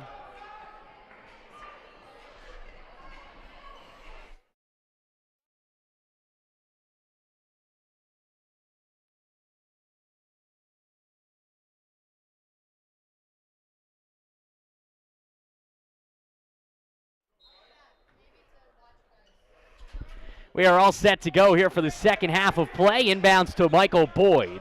Beacons out there at Powers, Boyd, Icer, Barnes, James Hawkins, and back in the game now, Steve Charles Mitchell with those 3 fouls as the second half begins, and Barnes misses short side. Coming back the other way, Diallo all the way, and he puts it in, and just like that, the lead is back to double digits. Yeah, and the Beacons have to come out to a hot start. If they don't, then they're just going to get buried in the second half. Boyd connecting with Mitchell. Mitchell got tripped up a little, got poked away. Powers gets it, he's open, hands it off Charles Mitchell for 3, drills it! Off the bench and on the board. Mitchell, who missed the final 9+ minutes due to foul trouble the first half, is right back in it. It's a 7-point game. And he's a huge part of this offense, so the Beacons really do need him out on the floor. So it'll be interesting to see how he plays, not just the Beacons, and that's another foul on him. Oh, my goodness. That's going to be 4 fouls on Mitchell, and you have to be smarter than that when you're coming out. Now, granted, he's a freshman. He'll learn, but you have to be smarter. You can't get in a post battle against 6'6" and what I'd imagine is at least 250, James Inozie. Yeah, and that's a tough move. Obviously, we talked about Coach Harris. He didn't mention it in this interview, but he usually mentions their immaturity and their will to grow. And sometimes, that's a chance right there where you have to understand where your place is on the court. Inozie makes 1 of 2, and so it's an 8-point game. Dason Sinelli came in for Mitchell after the first free throw. And now everything he drew up in the locker room kind of goes to the garbage because I'm sure it had Mitchell's name on it. Here's Boyd, handoff. Pull-up jumper from Hawkins is in. James Hawkins has played well over the last week, and he continues here in the second half. And, big night for him, and he's really keeping these Beacons in the game. There's a foul coming up again on UMass Boston. It's like the first half all over again. 2 quick fouls to begin the second. Actually, they're going to call a kick ball. And Coach Harris said it. They might not call all of them. Was close, but they we'll might take it.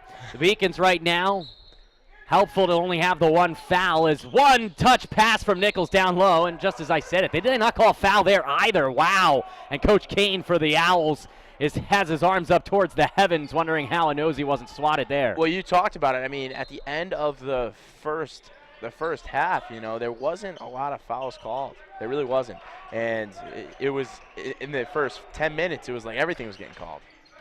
Driving and then throwing it away was Dizel Wright, and that is a huge turnover with the game down to 6 points. And Coach Harris kind of brought it up. This is Little East basketball. They're not going to call everything. Boyd hands off to Powers. Powers driving into the lane, rejected by Inozie. What a play. And then almost taking it right back with Sinelli. Instead coming here is Nichols. Tries an ugly pass cross court, and that one's picked off. Pull-up jumper from Boyd. Drills the 3, and the Beacons have cut the deficit down to 3 for the first time since the first few minutes of the first half. And that's something Boyd can do. He could stop, pull up, and shoot. Or he could drive the lane, take it to the rack, and put it in that way as well. With possession now, it's Devon Beasley. Beasley gets it over to Nichols, D'd up by Barnes. Nichols hands it off to Inozie, and now back out and down low. Far side right connects with Nichols. Nichols, pump fake driving all the way, and he's rejected, and they call the foul here on Hawkins. And Nichols at one point was literally jumping up and down with 2 arms in the air, looking for the basketball. He got it, and he drew the foul. That's the first on Hawkins. And it's so hard guarding him because he's so athletic. I said it in the first half, but you could see it again here. Like the ticky-tacky fouls are so easy to kind of get on him because he's such an athletic player. 69% free throw shooter, 1 for 2 today. He hits this first one, and so now 2 for 3. This is a Keene State team that beat Dartmouth last week by the final score of 112-61. Wow. And that's a Dartmouth team the Beacons beat by 4 on Wednesday. 112 points in a 40-minute game. Well, they can jump out of the gym, certainly, but they don't have a very long bench. What you got on the court is really their team. Driving, good look from Barnes. It was deflected in the intended pass for Sinelli. So the Beacons will keep it down by 5. And Keene State, always a good program for LEC basketball. They've had a couple chances where they've went pretty far in the NCAA tournament. Boyd connecting with Sinelli. Sinelli back to Boyd at the top of the three-point line. Gets a screen from Hawkins. Good screen, and that sets up a deep two-point jumper for Boyd, who's heating up here in the second half. Led the team in scoring with 11 in the first half, as the Beacons are down 3 yet again. Beacons have not led this game at all. They fell behind 7-0 and have been playing comeback ever since, as Dizelle Wright's 3 is in, as he drills a wide-open three-pointer from the corner. 44-38. Icer Barnes, D'd up by Beasley, gets a screen from Powers. Barnes trying to drive down the baseline, gets his pocket picked. Dizelle Wright the other way, fresh off a three-pointer. What a beautiful layup and in, as he ends up putting that one off the glass and in, and it's an 8-point game yet again, just like that. And I was going to say, both Mitchell twins not getting a lot of time today. Obviously, one of them, in foul trouble. The other one just hasn't been on the floor too much. Sinelli a little too hard off the backboard, but then the Owls turn it right back over. Hawkins coming all the way in, too strong. Rebound Sinelli, and he was fouled as he will head to the free throw line for 2. And I'll never forget it. A couple games ago, Seth Arinsky, fellow broadcaster, was interviewing Coach Harris, and he said, Hawkins having a great game tonight. What has he kind of worked on in practice? And he said, he's not that talented. He's a hard worker. That's always what you want to hear. One of the Mitchell brothers will check in. That is going to be Charlie, making his first appearance of the second half. Also coming on in here, Devon Beasley, who sat down for no time at all, really, as he came out for Kyle Santoro, then came right back in. That one is up and good. So the Beacons trim the deficit down to 6 yet again. They've got it as low as 3. Have not tied or led since it was, have not tied since it was 0-0. Have not led at all. Onozi hands off Santoro, almost stepped out of bounds. Instead, Beasley for 3, way off the mark, as he hit nothing but air. And Onozi on Mitchell, one of the Mitchell brothers was on Onozi. I mean, that's a tough matchup. Powers for Sinelli down the baseline. Finds Mitchell wide open. Can't hit the easy lay-in, and Onozi gets the rebound. How do you miss that? It's almost too easy sometimes. Santoro for Beasley. Diallo. Far side now down low. Onozi, good luck. As he spins through, and they say he drew a foul. And that's tough just because of the fact that, that's a great physical play. Coach Harris talked about it. They need physicality to win this game. Timeout on the court with the score. The Owls 46, the Beacons 40, 15-16 to go. Second half action. This is the Beacons Broadcasting Network. Paris changed my life, and I got there through UMass. Those very specific seminal moments in Paris. The subway. A man in a tuxedo walked in, and a woman in a long gown. And it was stunning. It all hit me. It was like a lightning bolt. There was this world of beauty and style that I wanted to be a part of. That was the beginning of the journey. And that all came through the University of Massachusetts. And that was really a key moment for me. That's one of those moments you never forget.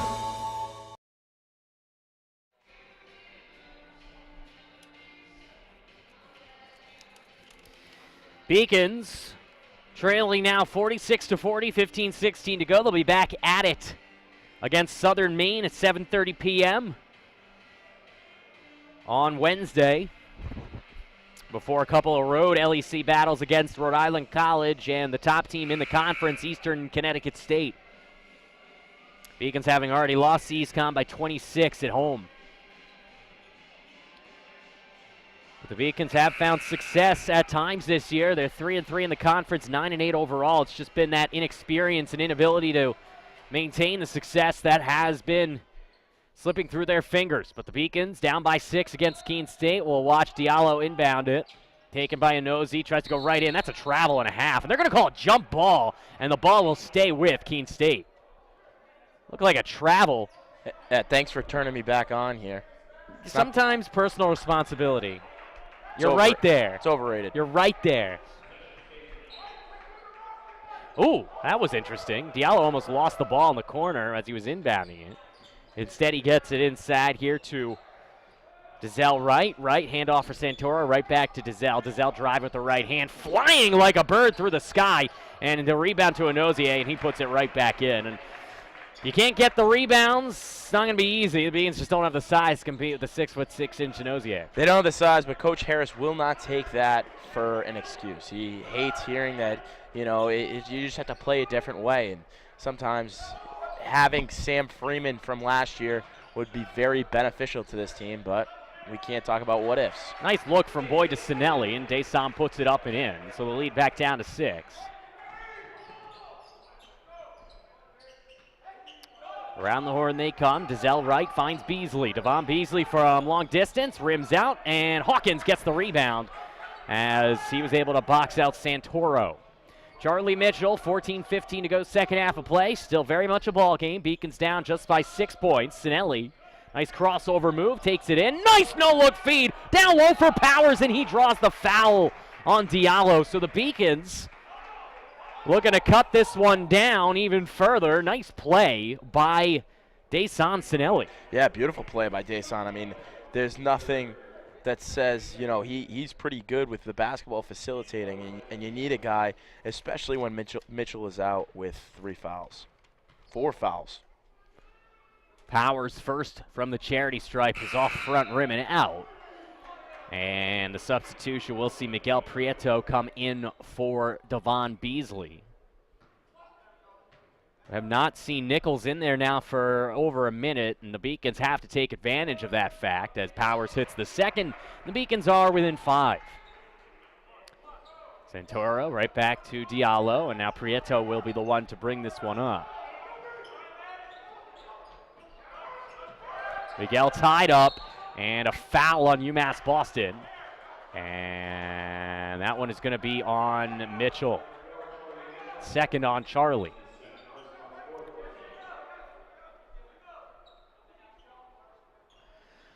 From the far side, Prieto will inbound. And he'll find Santoro. Will likely defer right back to Miguel, and he does. D'd up by Charlie Mitchell, connecting there with Dizelle Wright. Try to go down low. And like Blake Bortles probably will tomorrow, he sails that one. And it's going to be Beacons basketball. Well, you know, you can only hope as a Jets fan that the Pats don't go to another Super Bowl. As an Eagles fan, I got my own hopes tomorrow. Whatever the Pats do, I could care less. Until you have to see Tom Brady, the best player of all time, in the Super Bowl. Didn't you say you were a Jets fan? Well, yeah. Why are you calling him the best player of all time? It's tough to admit, but the guy has 5 rings, gonna get a 6. Let's be honest. Well, how many of those were when they weren't videotaping or deflating balls?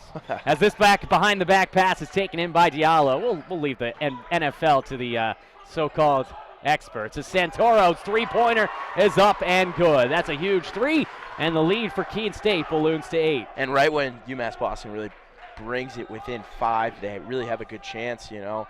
Things are starting to go their way. As this ball's almost thrown away.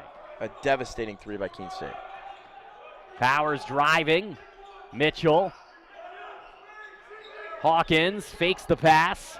Trying to back down a man much bigger than him in Inozier. Gets the screen. Hawkins from the baseline. Rims out. Rebound attempt. And a beautiful effort made by Sinelli. He gets it around. Powers for 3 off the rim and out. And a good effort from Hawkins, but the rebound to Diallo. And now here they come the other way. Diallo pulls up, tries to pass it. It's coming out of bounds. Beacons force the turnover. That's the good news. The bad news is Ty Nichols is re-entering the game. Yeah, and that's the point where if you're the Beacons, you had to really harp on trying to get it within reach. And now it's 8 points back to right where they started. Hawkins takes a seat for the Beacons. Iser Barnes in for him, so the Beacons just get smaller. Dan Powers right now, the tallest man out there for UMass Boston as they trail by 8. Barnes, one-on-one with Santoro. Hands off for Mitchell. Charlie can't hit, rims out. Rebound to Santoro. As the Beacons with 12 minutes to go in the second half will have to man up. Nichols down low, Anuzier, and a good foul there from Powers, or else it would have been an easy lay-in for James Anuzier. And we will have a foul on the floor and a media timeout as well. That's the third foul on Powers as the Beacons trail by 8. It's 51-43 Keene State with 11:56 to go right here on the Beacons Broadcasting Network. The University of Massachusetts Boston. It's just minutes from downtown, and the Princeton Review calls it one of the best values in the country. A nationally recognized institution of academic excellence and research, UMass Boston offers more than 150 undergraduate and graduate programs, 16 Division III sports, and more than 100 student organizations. To learn more about the opportunities waiting for you at UMass Boston, visit in person or online. UMass Boston, a research university with a teaching soul.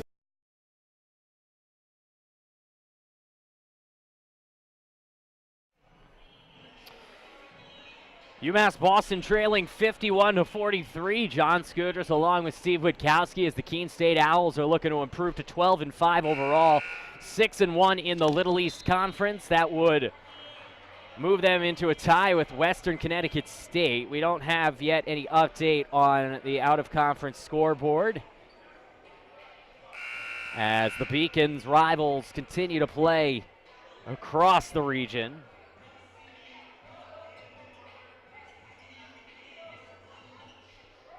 Off of the foul and the timeout, the ball will be in the hands of Keene State.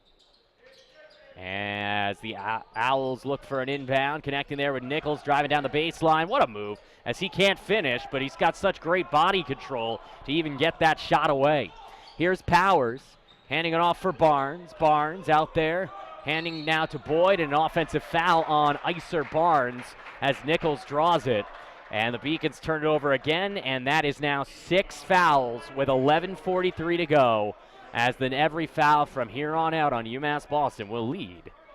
And that's not a recipe to get back in this game. Obviously, you have to be aggressive, and Coach Harris talked about it, but you can't go to the point where you're going to foul them and they're going to get to the line. Onozie, beautiful feed from Prieto, and it's a double-digit lead yet again. Across the LEC, Western Connecticut State beat Southern Maine 65-56 today. With the win, WestCon improves to 6-1 as that three-pointer from Powers is off the mark. Rebound to Prieto. If Keene State holds on to win today, they will also be 6-1.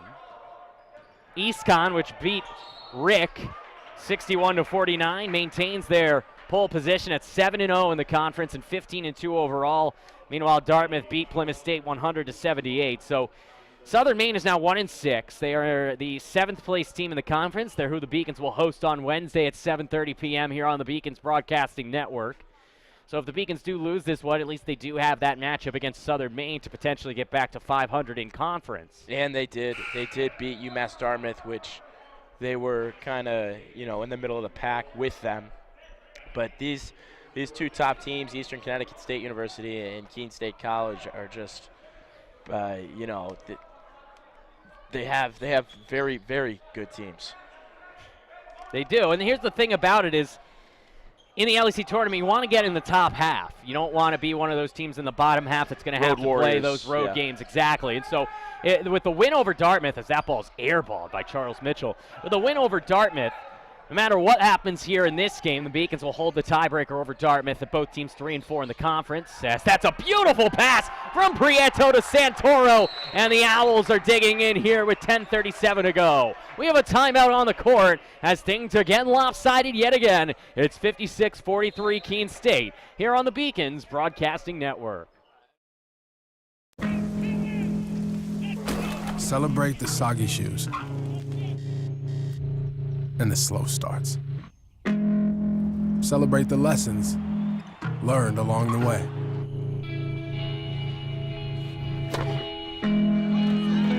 These are the wins. Not the shiny, nail-biting kind. These are the last a lifetime kind. Something I discovered in myself is that if I have a goal, then I can accomplish it. It's a well-rounded experience. At a Division III school, you primarily a student athlete, so the school is really shaped around you developing yourself as a complete individual. It helps a lot that you have a family with your team that can guide you.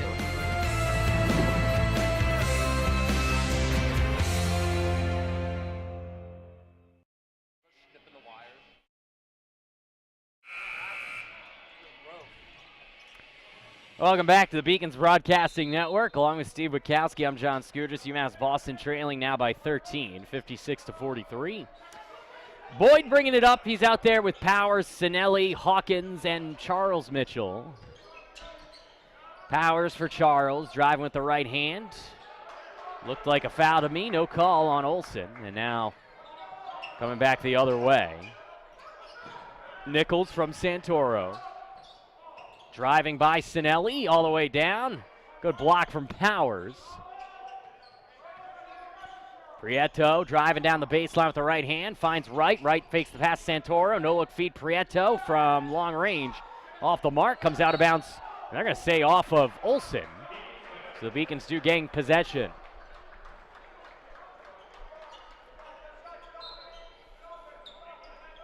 From the inbound, Boyd bringing things up here. One of many freshmen on this Beacon squad. And they need something from him, obviously. A beautiful shot right there. Easy two, on the mark. You know, broadcaster, they call that broadcaster's jinx if he missed it. But he made it. So what do they call that? Me calling my shot? As Nichols fires a three-pointer, and just like that, you jinx the Beacons. As Nichols strokes from beyond the arc, it's back to a 14-point game. Broadcaster's luck, I guess? I don't know. Because you're probably lucky that you were saying that, and he's just probably good. Yes. Sometimes it's better to be lucky than good. Just ask Stephon Diggs. And we're back on to NFL topics. I can't get over the fact that Marcus Williams didn't make that tackle. I mean, I think I could have. I bet you anybody could have. My 6-year-old niece could have. I mean, if you just get in position, you push him out of bounds. I mean, maybe not. She'd probably get trucked. But oh, jeez. There's a pleasant experience. Beacons trailing by 14. Speaking of pleasant experiences, as the Beacons have seen this deficit balloon in the second half. The free throw is out, rimming out there from Dason Sinelli. Yeah, not the ideal half that Coach Harris's team obviously wanted. They wanted to come out physical, and they did, but a little too physical, and that's why they have 7 fouls. And, you know, their offense, they're going to the full court press right now, and Keene State's just easily breaking that. So they have to figure out something else. I mean, there is 9 minutes left to go. They're down 13. They do have a good shooting team with the Mitchell brothers out there, Boyd and Powers. Unable to hit the underhand lay-in, but getting it back was Beasley, and it's all Ty Nichols who got the rebound, found Devon Beasley, and it's a 15-point game. Mitchell, hesitation move on Beasley, hands it off to Boyd. Boyd for Powers. Powers fakes the drive, then does drive, almost turns it over, but the Beacons will keep it out of bounds. 61-46. UMass Boston trailing by 15 as Mitchell looking for some help, finds his brother as Charles from Charlie. Here's Boyd. As Boyd pulls up from long range, off the mark, a little too strong. Good turnover force from Sinelli. Tried to go into the defender. How is that not a foul? As he gets hacked there from Olsen, and the referees are silent. My goodness. The Beacons got a lot of chippy fouls, and Coach Harris said we had to be physical. But if the Beacons are going to be physical offensively, they need to get some of these calls. And oh, look, another foul on UMass Boston as the Zebras are seeing red.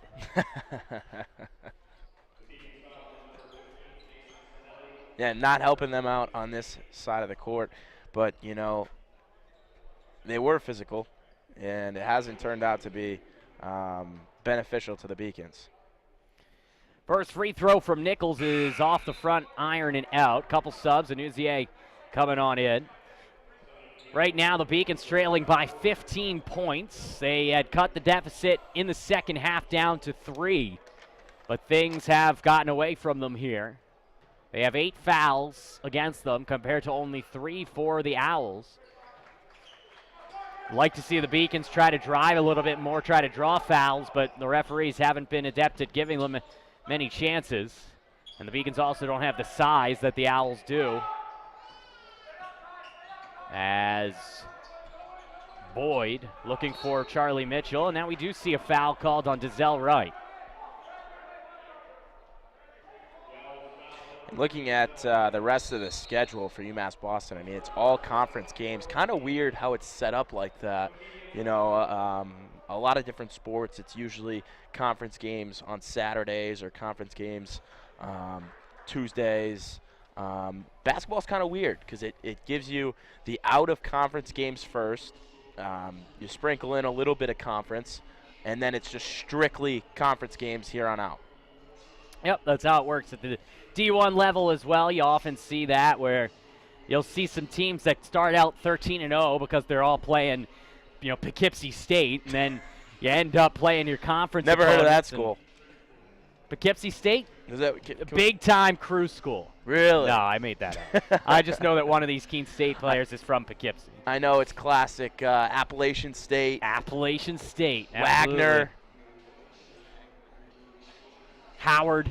Howard. I just remember BC playing Howard a couple of years ago, beating them 56-0, and then they didn't win another game the rest of the year. Who was the team that beat LSU this year, and they paid them to come because there's so much money in college football, but the athletes can't get paid?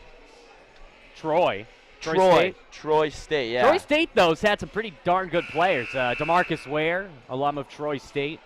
They've had some pretty good talents over the years. They're no UMass Boston with the likes of Witkowski, Carasoto, Yugi, Frasino. I mean, those are names. Those are ball players right there. As legends of the Diamond. As the Beacons see Charlie Mitchell, actually. Not that there's a difference. As there's a pull-up three-pointer in for Dason Sinelli. So the Beacons trying to get back in this one, down now by 13.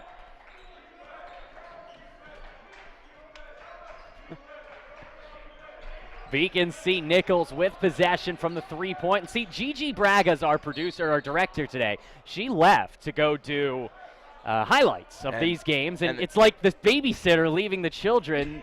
Like, you can't do that. Now it's just me and 4 baseball players. Like, what are we going to do around here?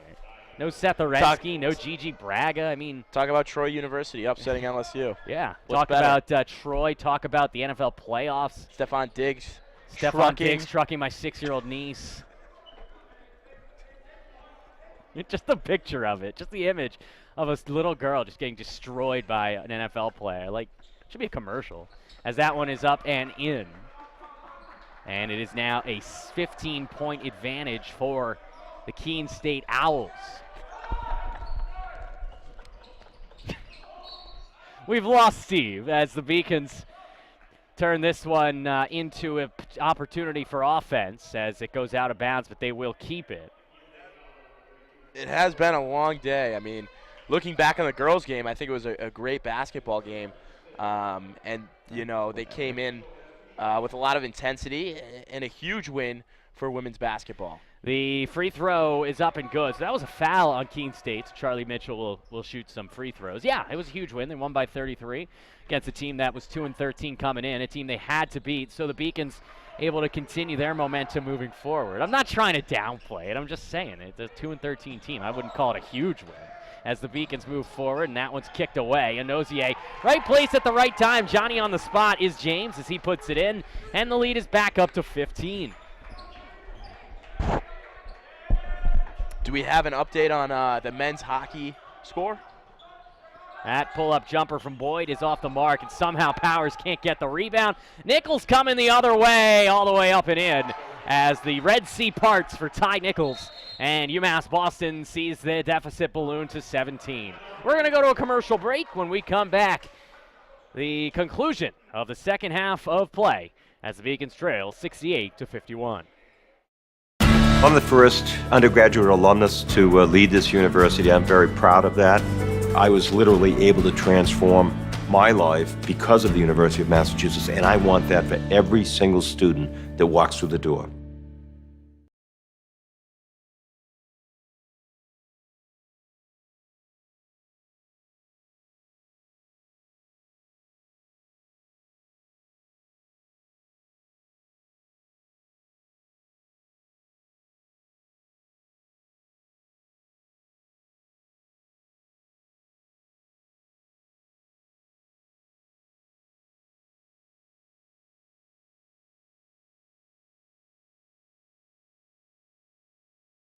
Welcome back to the Beacons Broadcasting Network. John Skujis with Steve Witkowski. Beacons trailing by 17. Charlie Mitchell out there with Charles Mitchell, Michael Boyd, Dason Sinelli, and Dan Powers.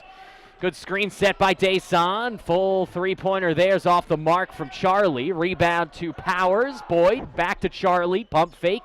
Comes near side for Charles. Charles hands it off to Charlie Mitchell. One-on-one with Nichols, giving him the left-hand drive, but Nanozier's right there, and he'd be running into a brick wall. Here's an opportunity. Boyd, crossover dribble, goes far side for Charles.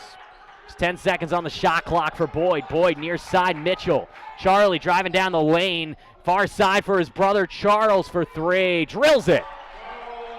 6 minutes to go. Deficit now 14. Yeah, and the Beacons have really missed both of those individuals today. I know one of them with foul trouble. And, you know, they're two very good guards. Gourds is the Halloween vegetable, right? No idea. I guess that's maybe just a Pennsylvania thing. Do they have them up here?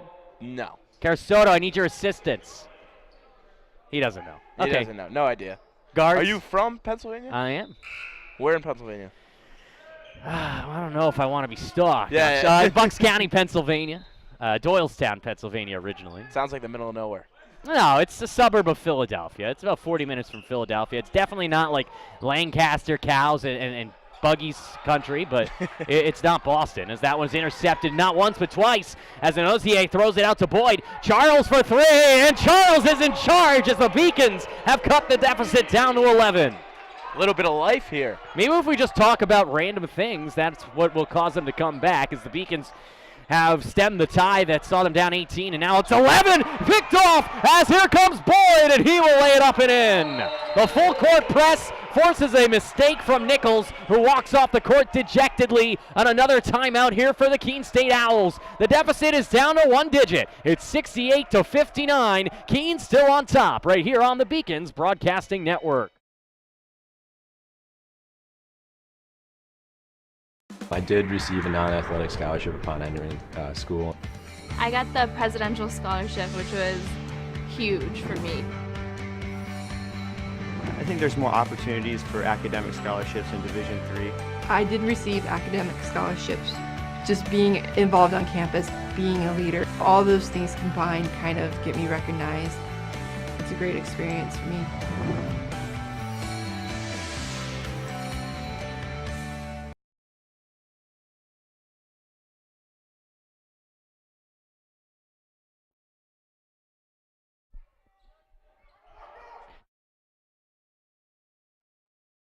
Welcome back to the Beacons Broadcasting Network.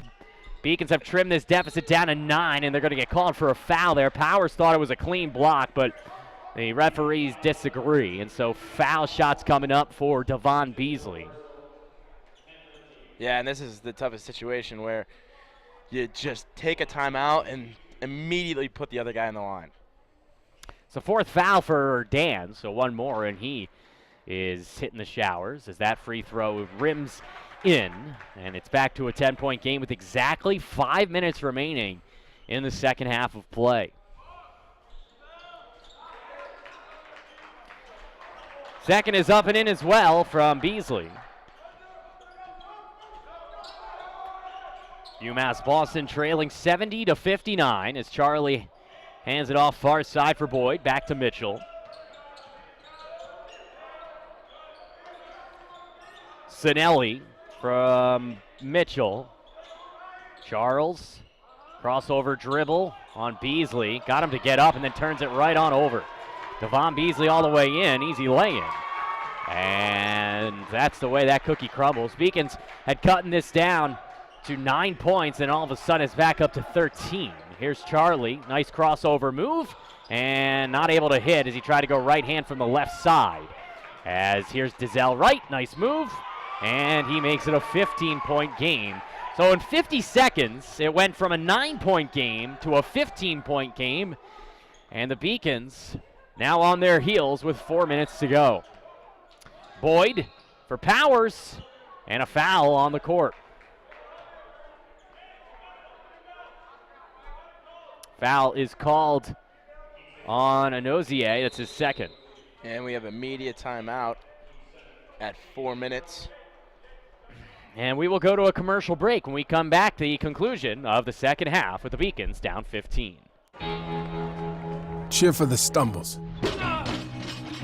The he shoulda had that's. And the tears that linger. For in those moments, greatness lies. There, you will find the provoked, the determined, the unified. It's in those moments that champions are born. Moving from Turkey, it was a rough journey for me because when you don't really speak the language that well and when you don't really fit in the crowd, it's very easy to disappear. But I decided not to give up, and UMass helped me. The University of Massachusetts Boston, with its scenic oceanfront campus, easily accessible to downtown Boston, is recognized as a model of excellence for urban public universities. 16 NCAA Division III sports are part of the more than 100 student organizations that create an engaging campus life in America's biggest and best college town. UMass Boston, Boston's urban public research university for the 21st century.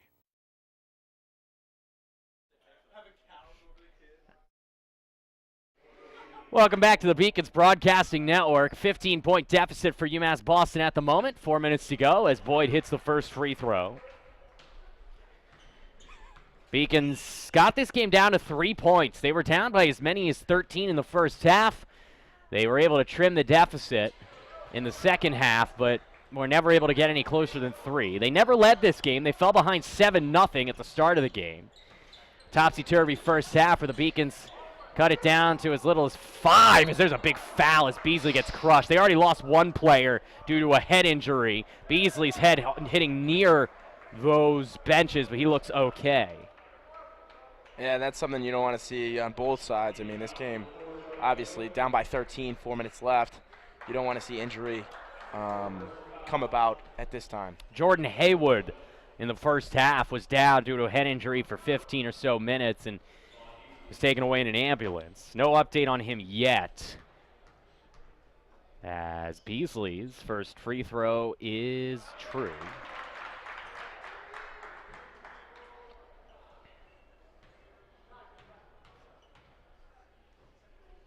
Second here for Devon. Up and good, and it's a 15-point game. Charlie Mitchell bringing it up. He's out there with Charles, Dan Powers, Dason Sinelli, and Michael Boyd, who now has possession. Far side, Charles Mitchell, pull-up jumper, off the rim and out. Beacons just do not have the size, but they have the heart as Powers was able to bring it down, and then Charlie Mitchell, as he has Diallo collapse on his back, is able to get a shot away and draw the foul. 3:34 to go. So now both teams are in the penalty. That's the 4th on Diallo.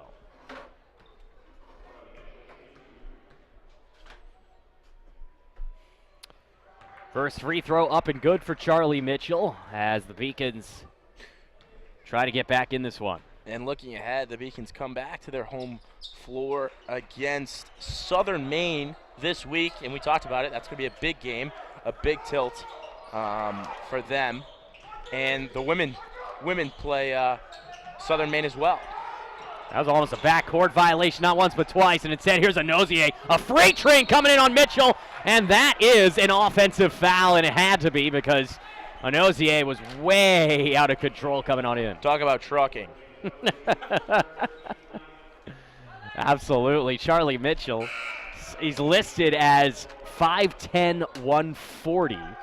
And Anozier, they don't have the weights, but he's 6'6", and I'd have to imagine it's got to be at least 250. So that is a big Mack truck coming down the lane, and Charlie Mitchell just standing in front of it. There's Charles Mitchell, and there is a foul on Nichols. And that's it for Nichols. He's just fouled out. So it's a shame there's not more time in this game as Ty Nichols is done for the remainder of the afternoon with a 13-point lead and 3:08 to go. And is this a media timeout? They called that on the Beacons? Oh, good grief. Yeah, they did. I don't know how Charlie Mitchell got called. Excuse me. That's 5 on Charles Mitchell. And so he is fouled out. So insult to injury as the Beacons get called for the offensive foul there. Didn't see anything. Looked more like he was grabbed, but that's the way that goes. As here is an opportunity for the dagger to be turned. Diallo handing it off for Dizelle Wright. Right back for Diallo for 3. And that one's off front rim. And Wright somehow gets the rebound, throws it towards his teammates, but Iser Barnes comes away with it. Barnes for Boyd. Powers, corner 3 for Mitchell is good. Charlie Mitchell puts the Beacons down by 10. And that's a foul, a blocking foul on UMass Boston. And that's on Sinelli. That's tough because you put their best player on the line. 2 minutes left, down by 10. You know, tough situation. Dason Sinelli getting his second foul of the day. Beacons trailing by 10 with 2:29 to go. First free throw rims around and in.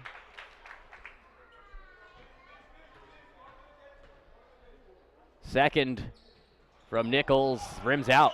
Rebound to Powers. Charlie Mitchell running the show offensively. Crossover move at the semicircle down low, and it's intercepted by Beasley. And Diallo will bring things up. Nichols from the parking lot. That one off the rim. More like the ice rink. The ice rink is closer, I think, than the park. Well, it depends which parking lot, I guess. The construction zone, you could just say that because the whole UMass The Boston whole, yeah, campus. the whole campus is a construction zone. I've come here probably about 20 times this year. I've had to use about 7 different ways to get here, just because every time you come, there's another road that's closed off. I'm really looking forward to, when it's done, but I feel like I've been here 5 years broadcasting, and I feel like it's been going for 5 years. Yeah, I think it's a master plan of 50 years, so Well, you come back. When your great-grandkids head over here, Steve, it'll be quite a scene. You'll be that grandpa in the stands shouting obscenities and enjoying your time with a nice cold brew. The Beacons, meanwhile, enjoying their time over the last minute. They've cut a 15-point deficit down to 9, but they're going to need some real Herculean effort in the last 110 seconds in order to come away with the win here. Well, here's Sinelli driving, far side, Iser Barnes. This will be big. He hits it! And now it's a 6-point game with 99 seconds to go. And it just got interesting. That it did. Beacons down by 6 as a timeout for Keene State. We're going to go to a break. The Beacons have trimmed the deficit down to 2 possessions with 98 seconds left. This is the Beacons Broadcasting Network. Division III allows you to give yourself to other things. Having that free time allows me to pursue the things that I want to pursue. Division III athletics affords students the opportunity to, engage in the other interests in their campus and in their lives outside of that sport. It allows you to just be able to do everything you want to do. I wouldn't change it for the world.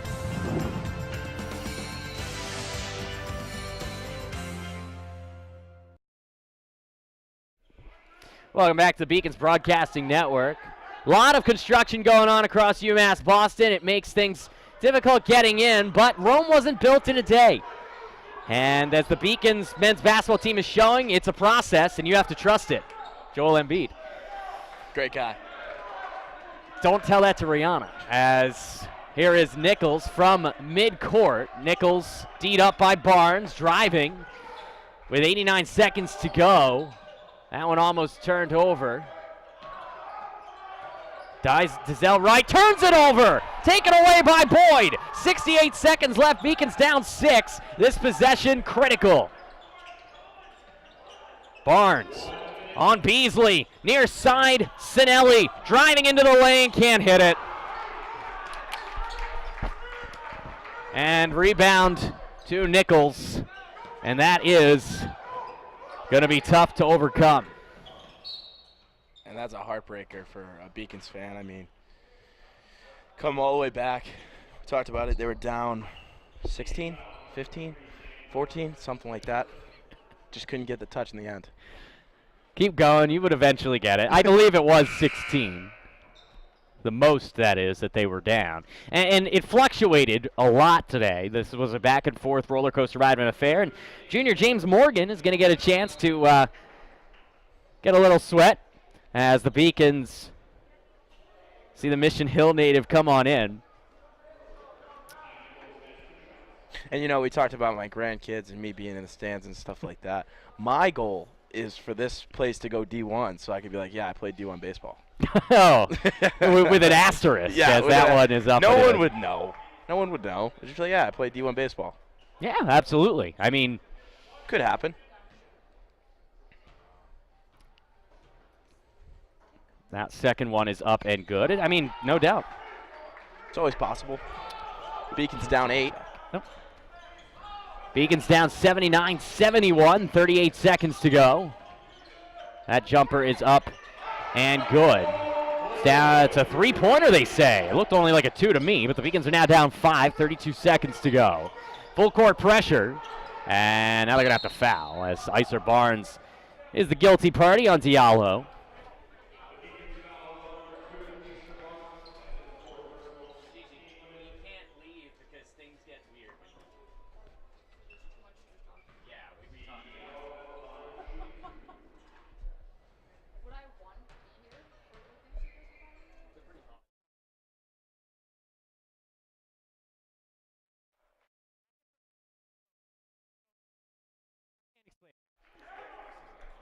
.28 seconds to go.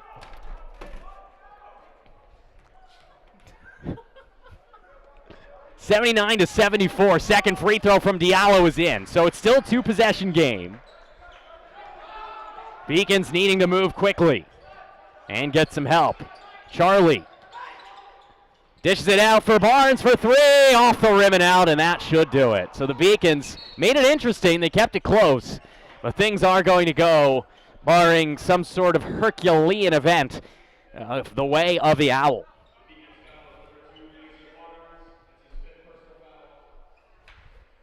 As we almost saw our lives flash before our eyes at what Seth Orensky would have done to us after this box, the audio box, almost fell onto the floor. It's been quite a show. Quite a show up here. Quite a show. Always fun with you, John. You know, I try. I try to keep it light. Life's too can't keep it heavy, I'll tell complicated. You that much. I don't even know what that means. And neither do I. 7-point lead as Beasley makes it 8.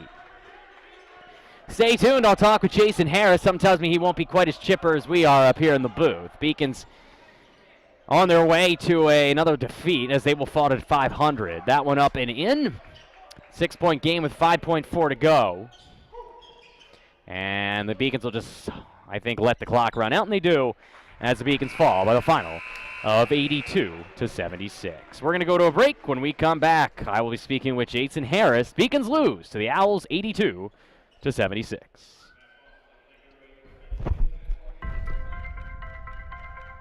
I'm a Division III student athlete, and I know how powerful words can be. The term gay doesn't mean stupid, lame, or less than. So I pledge to speak up if I hear the term gay used in a derogatory way or any other homophobic terms. If you can play in Division III. I'm a Division III student athlete, and my teammates unconditionally accepted me as part of their family. So now I pledge to do the same for others. If you can play in Division III.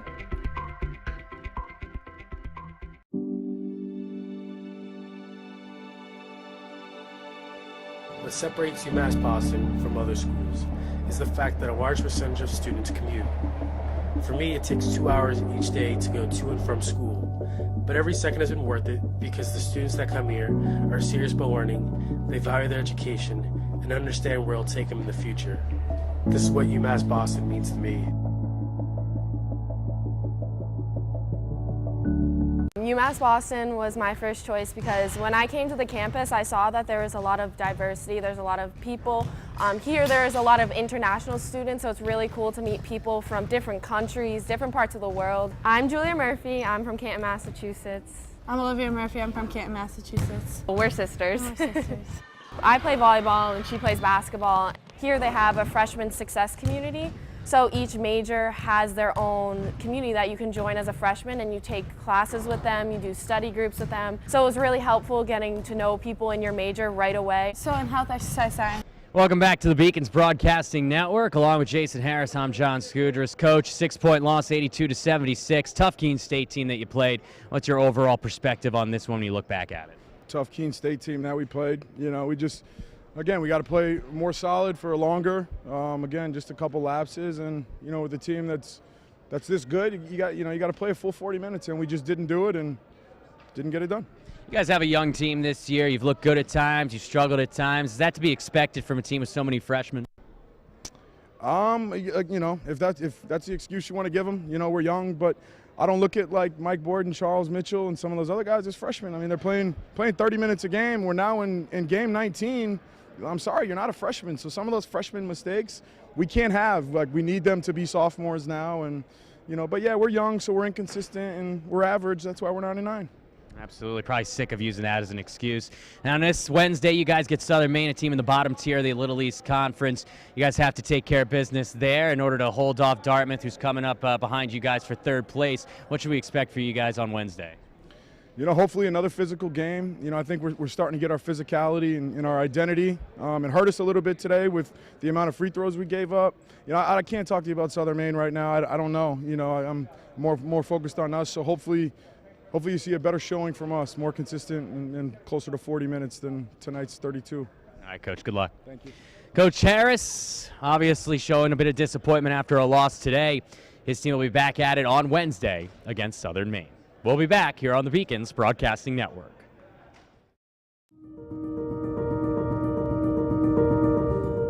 People at UMass Boston, they're here because they know they can have an impact, not just on research, but on people, on their students. This is just a starting point. It only has potential to grow, and it has a big potential to grow up. You're really having a direct impact on people's lives, and you can see that now, and you can see that years from now. So I think it's becoming like that place that people want to go. What UMass Boston is able to offer to its young people certainly stands out to that mission that was set right out in the beginning. It's something UMass Boston should be and can be very proud about.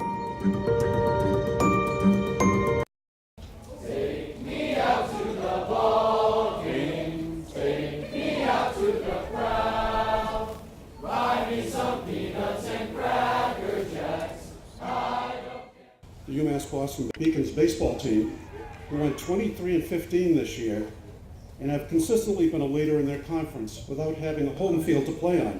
That will change next season. I am so happy and excited to join Boston College High School and your wonderful president to celebrate this symbol of our institution's friendship as well as our shared commitment to this special neighborhood. Not only are we thrilled to be building a new ballpark with our neighboring teams and for all of our neighboring teams, but we could not be happier to provide more space. It's not just for us, Father Monin. It's for the youth of Dorchester and South Boston to be able to play as well. So your field will be used by quite a few of us for so many wonderful things.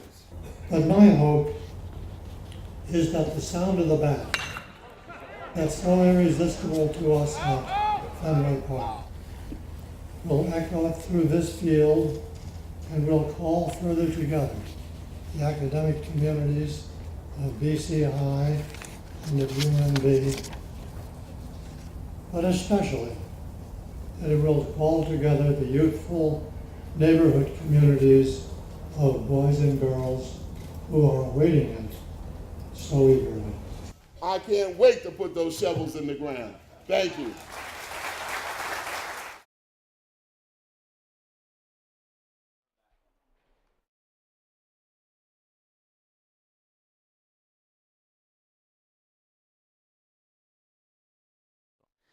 Welcome back to the Beacons Broadcasting Network with Steve Witkowski. I'm John Scooters. Beacons lose to the visiting Keene State College Owls. You heard Coach Harris obviously disappointed. Man, he takes it very seriously when his team does not perform for 40 minutes. He said 32 minutes. He didn't feel like his team performed as well as they could, and the Beacons lose 82-76. They cut it down to 6, which was impressive. Let's look at the final statistics here on the Beacons Broadcasting Network. Steve, what sticks out to you? I mean, 37.7% field goal percentage. That's a killer. And then when you look at it, they just got absolutely crushed on the boards. 46 rebounds to 29. I mean, come on. They forced 9 more turnovers, 21-12 in the turnover margin. Keene State had more turnovers, but the Beacons, yeah, you said it. They, as predicted, didn't have the size necessary, and the early foul trouble didn't help either. Free throw percentage was lower for Keene State, but they shot a precipitously more amount of free throws. I'm looking here Say that 2 at times the fast. amount. 30 free throws for Keene State, just 17 for the Beacons. Precipitously. I can't. UMass Boston wins it, or loses it by the score of 82-76. Now you're getting me all bumfuzzled as UMass Boston, say that 3 times fast, ends up losing this one by 6. Let's look at the individual leaders as Charlie Hugie brings it up on your screen. You look at Ty Nichols, 30 points. Good grief. Guy's a one-man wrecking crew. Lenozier also helped, a double-double, 17-11. Meanwhile, for the Beacons, Boyd had 25. Kind of difficult to do C.H. Mitchell when they're both C.H. Mitchell. Thank you, Charlie Mitchell. They're both Charlie Mitchell, too, but I know who you mean. Number 4, Charlie Mitchell. Meanwhile, Dan Powers, he had 7 rebounds, 6 assists at halftime. Didn't do a whole lot in the second half, but it was the Michael Boyd show. 25 points after having 11 in the first half. Coach is not making excuses for these players, saying they might as well be sophomores now with how much they play. Do you believe that, or do you think that, you know, these guys are still freshmen, there's still plenty of time to grow, and that can be something that you can rest your hat on? That's the way you have to believe. I mean, as a coach, you know, you're not here to coach a 500 team. He wants to win an LEC championship. And, I mean, these players have definitely developed. I mean, looking at some of them, they have developed a lot. It's just not to the maturity of a sophomore. It really isn't. And sometimes you need that off-season work, but you know, it's not going to be a pity fest, especially with Jason Harris, a great coach. He wants to win now, and I think they can win now. But on Tuesday, they have to bring or Wednesday, whatever it is, they have to bring a different intensity, and they have to knock down shots. 37% field goal is not going to win a lot of games. Beacons will be back at it on Wednesday at home, 7:30, second half a doubleheader with the women's basketball team against the Huskies of Southern Maine. As always, I want to thank our production team. Seth Orensky, the producer, our directors, Alex Carasoto and Charlie Hugie. It was Gigi Braga before she left us to go do her highlight work, which ended up, you know, meaning Alex ran the show, which you only know what that means, as the Beacons had a tough time on the court, and we had some tough times up here, but we got through it just like Keene State did. On instant replay, Alex Carasoto as well, doing double duty, although if you notice, there were no instant replays this game.